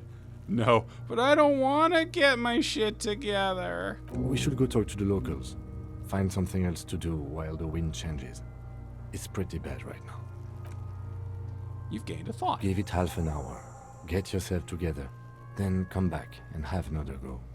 Alright, let's do the volumetric shit compressor. Your shit is apart, and it's rather unbecoming of a cop and a human being. It's supposed to be the opposite of that. Together, compressed in a small area. To achieve a solid level of shit compression, squeeze your butt cheeks together for 30 minutes. Do something similar with the two hemispheres of your brain. Talk to people. Maybe that'll help.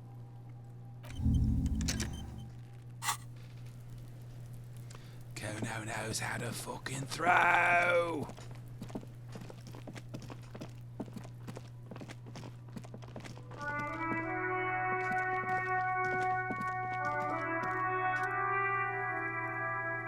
An old call box with a matrix of push buttons lists all the companions in the East Delta Commerce Center. Companies in the East Delta Commerce Center. East Delta Pinball. Main Hall Building B, Whirling in Rags. Revachol Ice City. Fortress Accident SCA. Slipstream SCA. Oh. Hello, is anyone there? Yes, hello. This is Tricentennial Electric. This is a woman's voice, crackling and fragile through the static. Have you come to place an order? Hold on, Tricentennial Electrics. I thought I was calling Slipstream SCA. My God. The lieutenant exchanges a look with you. It's you. My God. I didn't think I would hear your voice. It's a woman, and she knows you. Your heart beats faster. No, something's wrong here. Are you sure she's talking to you? Do we know each other? Michelle, just please. She stops, and you can hear her breathe heavily, her breath distorted by ancient static. Sounds like a ghost. Wind blows through your clothes, and you feel detached from your surroundings. Inside the building, a cold memory hangs. Why did you even call? I don't understand. You've been gone for months. I thought you didn't care. Well, of course I care. It's just that I've been going through some tough times. Ever since I came to live here, it's been different. As if my mind's been wiped clean. A spot of static overrides her words. When she speaks again, it sounds like she's submerged. It's so nice. It's so nice to be able to finally forget. Forget about what? She sounds like she's about to cry. The cold is deep under your skin, as if you were talking to someone who's 100 years away. Somewhere inside the building, water is flooding the cellar floor. Hello? Hey, are you still there?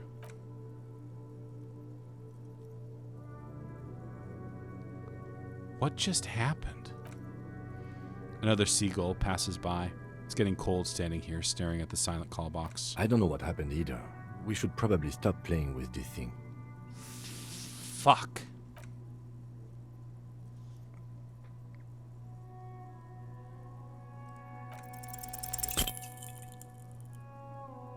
No, hold on. The last thing you need in your life is more hysteric emotions. Forget it. Find something else to do.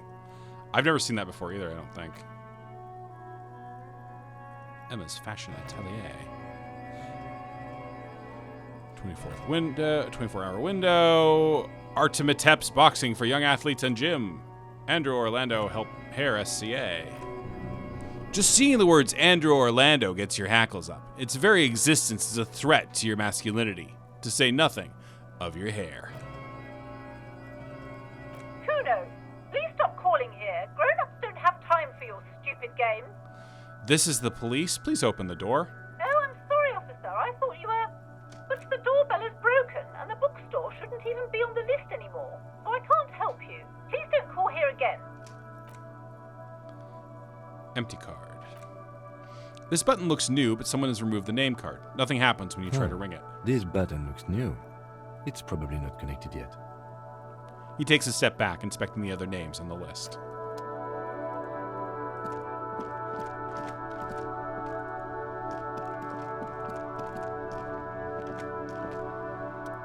Hello again, mailbox.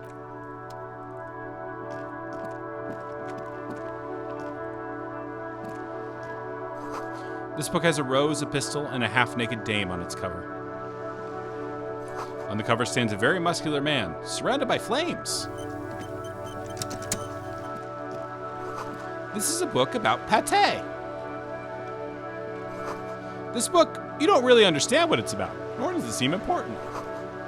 A book of boyadero culture. It promotes freedom and roaming upstream. A book about the future. The government reads your mind using radio technology. Hello, sir. Step right in. The store is open. A young girl with chubby red cheeks waves at you, smiling. Her nose is also red from the cold. Fuck. I am the law. Hi. Are you interested in a new and exciting book? She stomps her feet to feel warmer. What kind of story is this anyway? It's a bookstore, sir. We sell books, postcards, and some board games. It's called Crime, Romance, and Biographies of Famous People. Whoa, whoa, whoa, whoa, whoa. Hold your horses, little girl.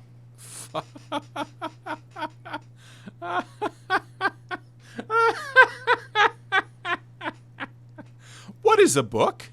That is a book. They have stories inside them. It's like someone told you a story in a really long letter. What's a postcard? A postcard is a small cardboard picture. You can write a few words on the other side and send it to your friend or beloved. She is unfazed by your questions. She would consider it impolite to point out any perceived weirdness. What's a board game? Board games are like little games on a table, made to pass the time. There are several different ones, but sailors here mostly buy cards. Interesting. Thanks. My pleasure. Anything else you'd like to know? Is it okay if I ask you some questions? Okay, sir. I'll try to answer any questions you have. I hope they're about books. What is your name? My name is Annette, sir. My mum, her name is Plaisance. She owns the store. She's inside minding the register or organising the stock. The girl gazes at the window, then suddenly jolts, her eyes wide as if recalling something. Feel free to step in and browse our wares. And you're standing out here in the cold because... I'm signalling that the store is open. Otherwise, people might not know. They'd miss out on the crime, romance, and biographies of famous people. A sudden gush of wind turns the pages of the books on the counters. She covers her face, smiling, but she's cold. You're cold. Can I help in some way? Kind of you to offer, sir. She doesn't know what else to say. What could you do to help her anyway? I should have a word with the store owner, maybe? I could help by brutally dismantling the free market. Oh, no, sir. I'm happy to help Mum by luring in customers. Besides, I have some hot juice in my vacuum bottle to keep warm. Shouldn't you be at school or I something? do my studies at home at the moment. I have to help Mum keep this place running. Isn't school more important than this? Mum says it's necessary to do both because it builds character. Mum says a proper worker is dutiful. That's how you get ahead in life. You succeed. Mum How's says the business it's going? peachy. She was a little afraid at first. There's talk about this house being cursed. Behind her, the window has been boarded up. You sense the boards creaking, twisting for a second, and some kind of doubt in her tense shoulders. Cursed? In what way? Cursed in the way that makes them say that no business has ever really thrived here, sir. That they all go... Bankrupt. Exactly. But we've been doing fine so far. This sounds rather serious. I should probably look into this. Narrow your eyes and look through the creaking boards on the window. We can go into the bookstore and ask about the case. But I don't see much more to look into here. Yes, please do look at our wares inside. The postcards and board games you asked about are also there, sir. What do you know about the other failed businesses? Nothing really, sir. Mum doesn't allow me to sneak around in the back rooms or the cellar. I don't really know what's there. How does this curse manifest itself? It does not manifest itself in any way. It does not exist. I liked it better when we were talking about whether it's appropriate to stand out in the freezing weather. But Kim, the plasmic manifestations! No such thing. The lieutenant stands at your side, stern and serious. Anything else you wanted to talk about, sir? Enough about the curse. For now. Maybe I can tell you about some of our books instead. What is this crime business? Crime fiction is about murders or burglaries or things like that, and the work of a policeman or a private detective who's trying to solve a crime and catch the criminals. Wait, not crime fiction. I need to know what crime is. It's that bad. Crime is what we were solving before this conversation began. Why would anyone want to read about crime? It's exciting to people, I guess. They get to imagine dangerous things, and it's kind of like a puzzle, where you can guess who the criminal is, or how the good guys are going to catch him. I'm a policeman myself, by the way. You don't look much like a policeman. Huh. Well, what does a cop look like then? Didn't mean to offend, sir. Sorry, sir. It's just that you don't look like Dick Mullen. She points to a book cover on which you see a strapping Vespertine officer. He stands grimly over the body of a dead woman. Wow, look at that guy. I'll never be as good as Mullen. Don't say that. He's not even real. You're real.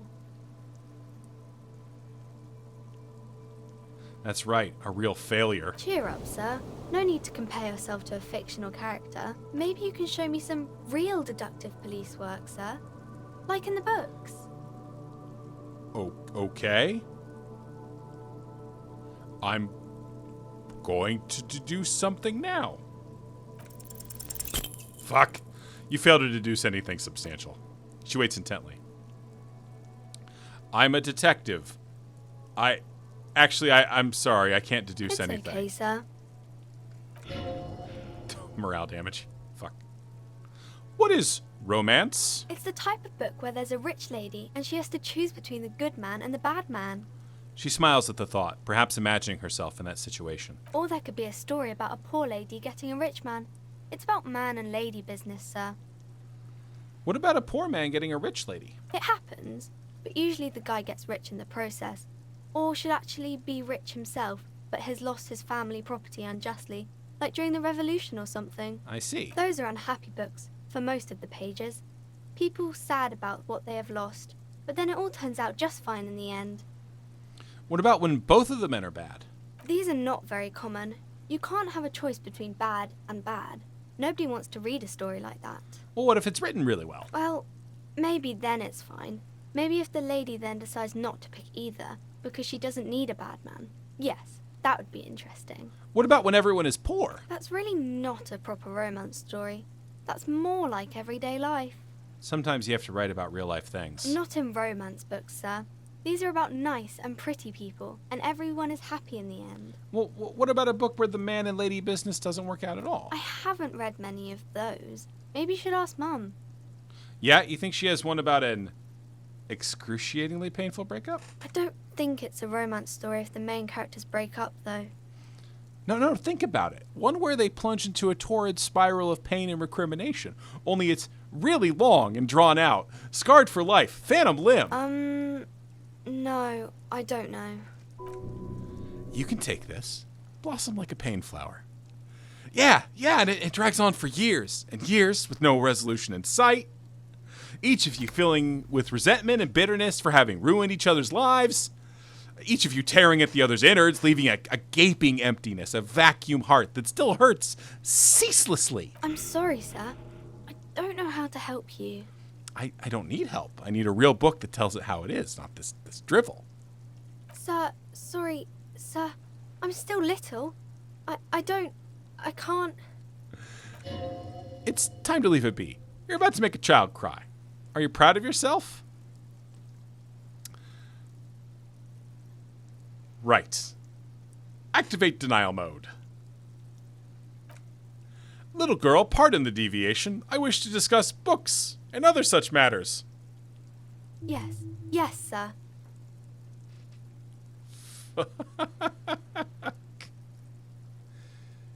Any stories about whales?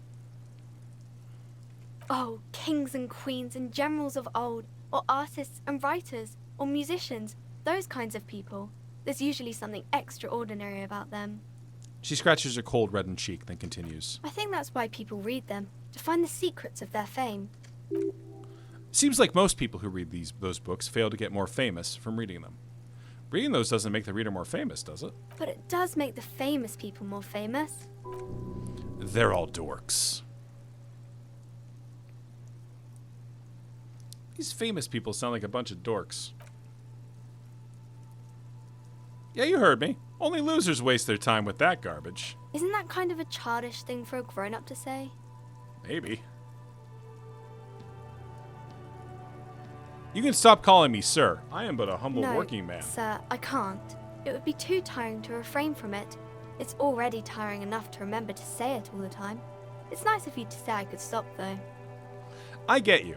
I, for example, can't stop making this face. That's a friendly enough face, most of the time. Okay, bye. See you around, Annette.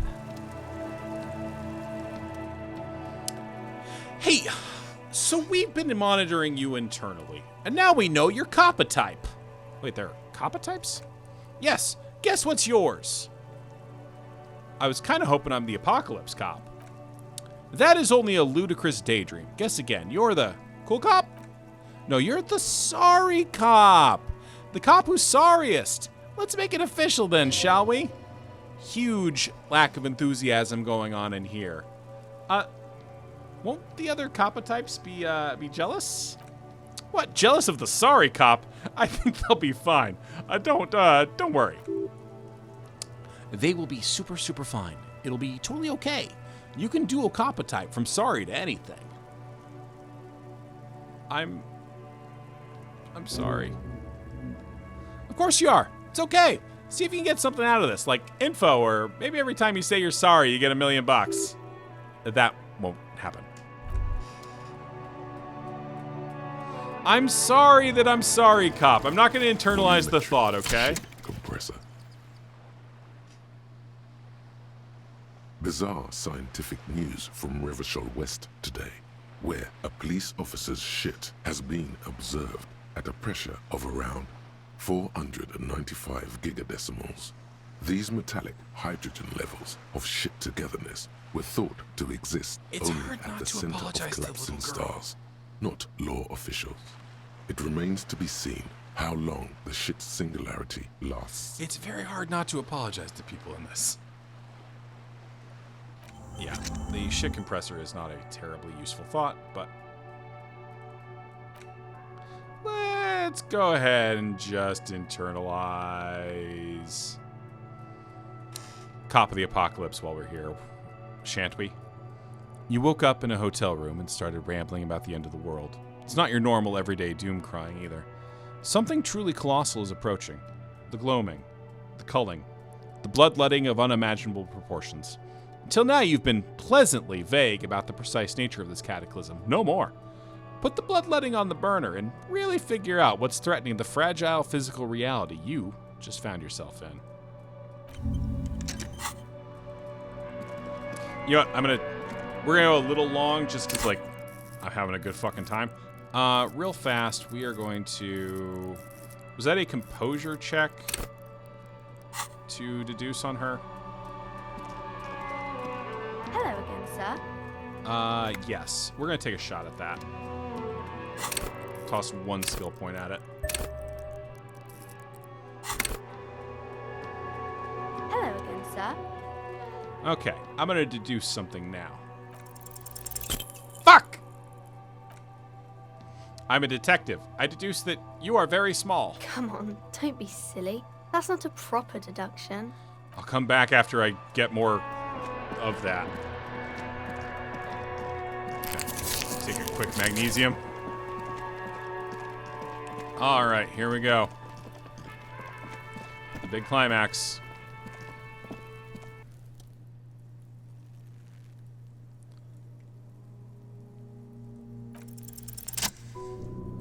As you breathe in, the odor comes over you. It's a spell of the mind telling you to run, and your stomach to wring itself empty. With your hands at your sides and your eyes squinting, you stand in it. Do they always do that? They do after 7 days, yes. We are deep in decomposition here. Step closer. The man before you is naked, but for a pair of underpants and enameled boots. His skin is greenish, marbled with decaying veins and blotched by lividity. A fading web of tattoos covers his chest and shoulders. The cargo belt used to fasten him to the branch above appears industrial in strength. Inspect the boots. The material appears to be ceramic. Its clean white stands in the stark contrast to the decaying flesh above the knee. The man wore thick polymer socks, probably for padding. A fine array of interlocking plates covers them. Delicate and fragile, they feel alien to the world around you. Out of place somehow. These are clearly not boots, they are armor. Possibly part of a larger set. These aren't just boots, are they? This is the armor he was stripped of. Indeed. Technically speaking, these are sabatons, not boots. What kind of armor is this exactly? Ceramic plate. Zirconium dioxide, most likely. This is where the make would be. Where? Under the heel. Fairweather. Fairweather model T500 VE. I'm guessing that's vitreous enamel. This is advanced stuff. Where's the rest of it? Scavenged by the locals? Piece by piece. He's been out here for 7 days. It would be odd if they didn't. We should keep a lookout for these species. The armor could yield information. This is one thing he might actually know. If you wear those pieces, it will help me protect your mortal coil. Why does my mortal coil need protecting? Yes, bullets will fly, they always do. And the coil is fleshy and mush and permeable, cast in ceramic shell. Resist death. Maybe he was just wearing these boots and there is no rest of the armor? No, I think he had something precious underneath the clothes. They had to remove the jeans and shirts we found to get to it. And this kind of armor is often worn under fabrics. What if they told him to strip before they hung him, to demean him? They usually hang them completely naked for that. La puta madre, the Mazda, the Besmerties and the like. This one still has his underpants. Fucking talking about underpants. The material looks out of place here. It is. It's expensive. Lieutenant draws a line in the condensation on the ceramic with his index finger. We've requested similar material for our tactical units for years now. The constabularies deemed it too costly. In that time, we've lost 6 men to semi-automatics. How much are we talking about? For a full set, about 4 years of wages. Ka-ching, baby. As a wage, that's a lot, I it's take it. regrettably small. But for a piece of hardware, yes, that's a lot. How can this man afford such expensive hardware? That's for us to find out. My initial report on the area suggests he was a security guard for the harbor company. but that's just hearsay. Initial report? Just something I scraped together from my station. An area report on Martinez. I'm sure you did the same. He's not actually sure of that. He's just being tactful. These look pretty advanced for a security guard. I agree. This equipment is way beyond what a guard can afford. Knock on the boot. A small bell-like sound fills the air, like tapping on the side of a porcelain cup. The pry bar in your hand is itching for some action. Swing the pry bar at the boot. The metal connects with the same ding. The sound does not appear to get louder. Did you hear that? A click? Yeah, like dice rolling. This is a kinetic redistributor. It spreads the incoming energy horizontally, from plate to plate. When the plates connect, there's a click. That's the sound you heard. See these lines? Faint organic lines cover the plates where they separate into smaller ones. These plates then divide into smaller plates until there are hundreds of them altogether. Like the scales of some ancient white monster, cracked and pearly. This feels dangerous. Are you sure? Better not even try. Inspect the belt. The hangman's knot is pulled tight by the weight of the corpse below. Yellow, hard-edged polyester cuts into his neck. Above, a sliding buckle ties the belt to the branch. Oh my, there's something on the belt. A familiar word that speaks to the thirst within you. What was that? A word? Vermilion, in yellow letters along the length of the twisting cargo belt. Only a deep longing for vermilion golden spirits lets you decipher the fading logo of the local brewery. This is a bad time for a drink, right? Extremely. What kind of rope is that? Industrial strength. The kind used for tying cargo to lorries. Like in a harbor? Yes, it looks like they use whatever was on hand, paying no attention to not incriminating themselves. We're assuming dock workers from the harbor did it? I'm still approaching this as a lynching, yes. Motivated by the ongoing strike. You? No, you feel like it was something else, but what? I feel like it was something else. Yes, it often is. This bell worries me. I sure wanted him to stay there. The polyester seems strong. It's not merely polyester. It's steel reinforced. See these lines? This is where the wires run. I see rabbits for more than 20 strands. This makes getting him down much more problematic than I had assumed. How did they even get him up here? A noose is one of those things that's easier to use one way around. He points to the buckle tying the belt to the branch above. Did they climb up using the kid's ladder? That ladder can't carry a grown man. I didn't see any splintering either, did you? I think they lassoed the branch, then pulled on the belt to close the buckle. Back off and look at the corpse. Inspect the tattoos. An intricate web of blue lines stretches across the torso, from the right shoulder to the solar plexus. Each time they intersect, a small white star is formed in their crossing. Hundreds of fading asterisks riddle his skin. Their concentration is highest around his heart. His corpse is marked by stars. What will mine be marked by? Alcohol and heartbreak. Your fist clenches suddenly. It will be riddled with disco. Decay is creeping on the tattoo. Already most of the canvas that's holding it is darkened. Now it disintegrates slowly, letting out a stink. Is that a national pattern? Of no nation that I know of. If anything, it reminds me of religious illumination, last or penultimate century. Men who live harsh lives often turn to innocentic worship. But which one? I see no trace of a humanoid figure. The pattern does not stir patriotic or religious sentiment in you. What it does is speak to the wounded, limping animal, the male in particular. Unable to communicate in anything more than grunts, it's impossible to tell if its advice is right or wrong. I'm missing something here. So am I. A sudden ringing fills the air as the lieutenant pulls down the zipper of his orange jacket. He takes a thin piece of milled aluminum from his coat pocket and pulls it open.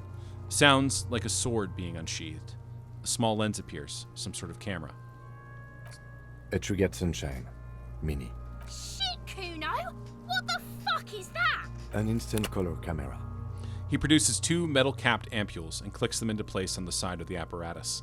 A thin slot shines there. I have only 2 ampoules, so nobody move. I don't want to waste one. He points the camera at the corpse, peering into it. The lens needs adjusting. Then a sound A shrill flash, followed by the breaking of a small ampule of glass.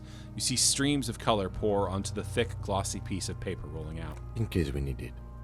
The lieutenant says and shakes the paper, letting it dry in the cold wind. On it, a color-perfect copy of the dead man's tattooed chest. Cool machine. Yes, it is pretty cool, isn't it? What do we need this photo for? It contains insight to the victim's person. By his build, I'd say this was a man of physical violence. The story he wanted his body to tell was important to him. It is his letter. To us. Someone should decipher it. We'll need to show it around. Can I have it? I should look at it later, without the corpse smell. Sure. Just don't lose it. Look him in the eye. His eyes are milky white and blind to the world, protruding comically from their sockets. There is no one home, just subaquatic terrors there. Dark brown hair grows on his head. His face is ready to explode from the organic processes inside. The death's head grin has passed. What remains is an unrecognizable mess. Tell me, who are you, dead man? I'm gone. Where have you gone? Into the wild pale yonder. Where's that? In the past. Way out in the west. I can't get the damn compartment in my ledger open. The Blue Heart. Oh, that's good shit. You'll love it. Just press down and fuck it open like you always do. Fuck it hard. Corpo the clown. This game, man. He means force. It'll work. I can see you're gone, but who are you? I'm a joke. Look at me. There's nothing funny about you. There is nothing funny about jokes either. Who are you when you were alive? A killer. A motherfucker. And a killer. It takes one to know one. I have another question for you. Go ahead, Corpo. What is happening? What do you mean? I'm talking to you. It's the power of your... Black, frothy liquid starts bubbling on his lips. Imagination. Yeah, man! Don't be crazy! Inanimate objects and dead people can't really talk to you. Your wild imagination is doing this. Ask some more of those questions you love so much. He loves those. Why do I love questions so much? Because you're a copperoonie. Look at all of them go. Do you want more questions? Give me a comical amount of questions. Coming right up, copperoonie Rooney. This is getting upbeat now. Is my name Rooney? Fuck no. You're no Rooney. Of course not. The name is Raphael Ambrosius Cousteau. Listen to yourself. You're not a Raphael anything. You're probably just Harry or something. That's right. Harry. Can I really be Harry? You can be anything you want, brother Corpo. Why do I feel like I've forgotten something terrible? Because you have. Who killed you? Love did me in, brother Corpo. It was love all along. Can you ask me a question? Sure, Lobo. I can ask you a question. Why are you doing this? What? Looking at my face, motionless. Looking into my eyes. Standing here. Why are you investigating my murder? Maybe this will lead to something. Something indescribable, unforeseen, miraculous. The clown lips on the corpse appear to smile. The face rotates before you slowly. Something is on its way. Something hidden. It's coming, a miracle. From the northwest. And it's almost here. You can feel it in the air on your hands, the cold spring air smoothing them over.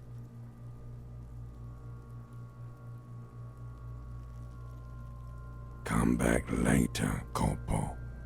Amuse yourself with my frank manners and my memento mori features.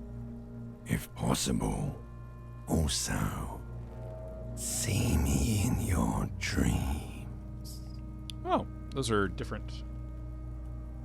Squint and take a step back. As you narrow your eyes, the monster before you blurs into a violent mess of green and pink.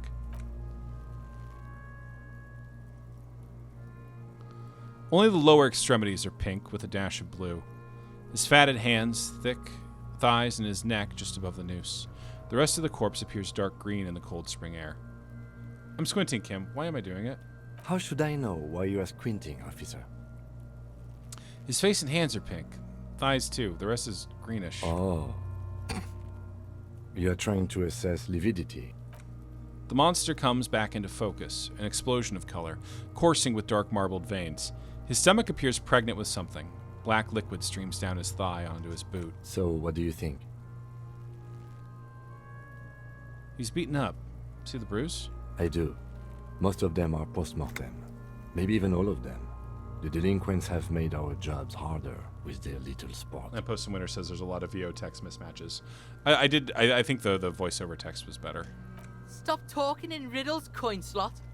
It means you fucked him up good, Kuno. Fucked him up brutal-like. Something's coming out of him. The pool of blood and feces is eaten into the frozen mud below the man's feet. Purge liquid is dripping into it, drop by The drop. victim appears to have contained no more than half a kilogram of digestion at the time of death. The fuck he's saying? Talking about shit. We got lucky. Did we?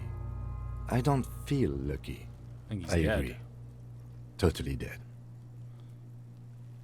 Totally. Absolutely. I agree. Totally dead. Deady, dead, dead, dead. Dabba-doob doob dead. Fucking Kim. Fucking Kim. I agree. Totally dead. No siree. I agree. Totally dead. What is dead anyway? He's. I don't know what to think. What do you think? I think he was upright immediately after death. Blood has gathered in his hands and feet, and his neck. The noose acted like a tourniquet, keeping the blood in his head. The hypostasis here is in tune with the hanging. That's what I think. Could it still be he was moved after death? There's always a chance. We should check for ligament marks on his neck to see if they're in tune with the belt. We'll have to get him down first. Back off and catch your breath. So, how do we get him down? Are you sure we finished the preliminary examination of the cadaver? We might miss some of these things once he's done. Step back and take another look first. Yep. Of course. Do I remind you of someone? A deep sea creature? No, not quite. Be fair now. Baby afflicted with harlequinism? You sure I got out of that one? God, please. Do I remind you of... Sure I do. You just don't want to admit it. Come back later, Corpo. Amuse yourself there's with the my proper frank manners and my memento. The steel-reinforced belt presents a unique challenge. I brought chain cutters, but I don't see a good angle of approach to the belt. The cadaver is a good 1.2 meters up. Neither one of us can reach the belt without assistance. And even if we do, there's the question of cutting it. We could saw the branch? Climb up there and saw the branch? Yeah, it seems dangerous. There has to be a less risky way, with less falling down of trees. Maybe we could shoot him down? Yeah! Bang bang time, pig! Shoot his head off! How? I don't know, just, shoot up there?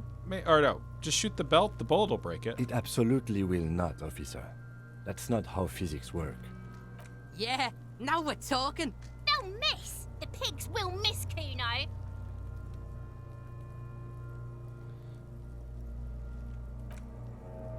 With his elbows sharp, the lieutenant unzips his jacket and produces a lightweight firearm. He drops a paper cartridge in the barrel, separates the scouring stick, and gives the cartridge 5 tucks. He then steps back and assumes the Phalostes position, taking aim. The corner of his eye twitches. His finger is on the trigger. As he does it, or not say nothing. Gonna fucking miss! The kid's voice is drowned in a shrill blast that echoes off the walls of the surrounding tenements. A cloud of smoke slowly parts in the air as the lieutenant steps back and says to himself, God damn it.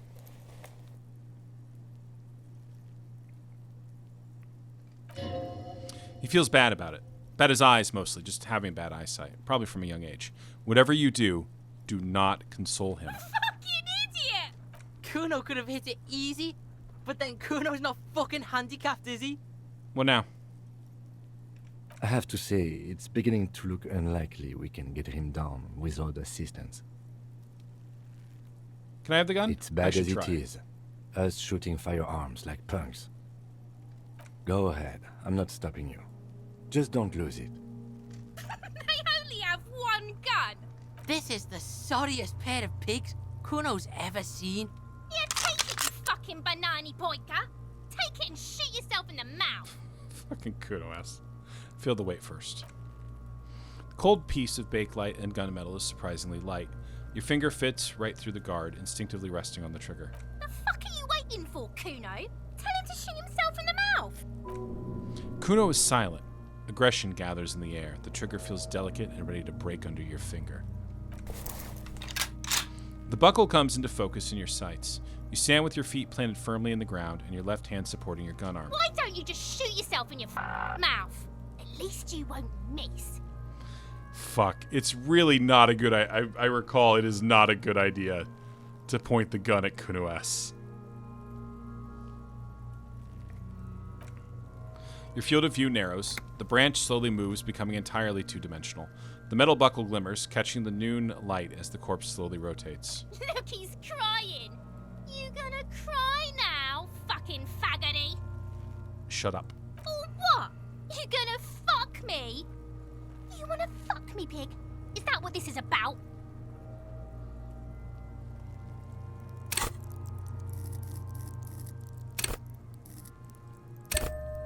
Give myself half a fucking shot in hell.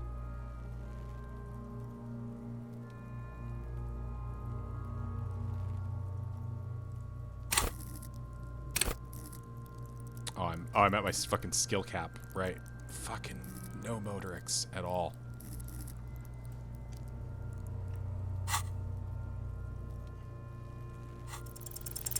Yeah, no.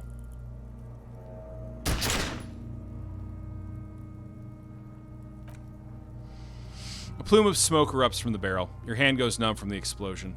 With your ears still ringing, you lower the weapon to see what happened. You miss the belt, but hit the corpse straight in the chest. Bits of rib cage protrude from the skin. No blood, only a murky sludge dripping down in his belly. Sudden stink makes your eyes water. Oh my god, he's gonna fucking cry. I knew it. What a mulko. Start crying. You're sensitive. Feels dry. Nothing comes out of you as you stretch and bend your face into a crying shape. You're too furious to cry, apparently. Try harder. Try really hard to cry. The lieutenant watches you jerk some tears, your shoulders shaking, your eyes dry. The gun begins to slip from your fingers. You malota. The can't even cry. The lieutenant gently picks his gun from your hand and holsters it. We still need to get him down, somehow. But how? The bad way. The way I didn't want us to. By asking the harbor for help. They have the tools and the men. If they put him up there, they can take him down too. How do we get inside the harbor? From the gates, by negotiating or fighting. I'm unenthusiastic about fighting. Or we can try to find some secret third path. It's unlikely though. To the gates. Let's fight, I say! To ask the suspects for help with the victim's body? To be indebted to Everard Clare? Very much, yes. Which is why I would have preferred us to handle this ourselves. Clearly we can't. Suck my dick, bitches. Who's Everett Clare? The leader of the Union. A dangerous and corrupt man, from what I hear. You don't want to owe him much. Yeah? Don't go being someone else's bitches. You're Kuno's bitches. Let's get to it then. Alright, so that was a massive failure. And that is where we're going to stop for the night. Thank you, everybody. It's, as always, been a complete and total pleasure. You should throw the pick at him, Kuno. Have a good night. We'll be back playing more on Tuesday, unless my stomach tries to explode again, in which case, We won't, but fingers crossed. Yeah, Disco Elysium really is the best fucking game.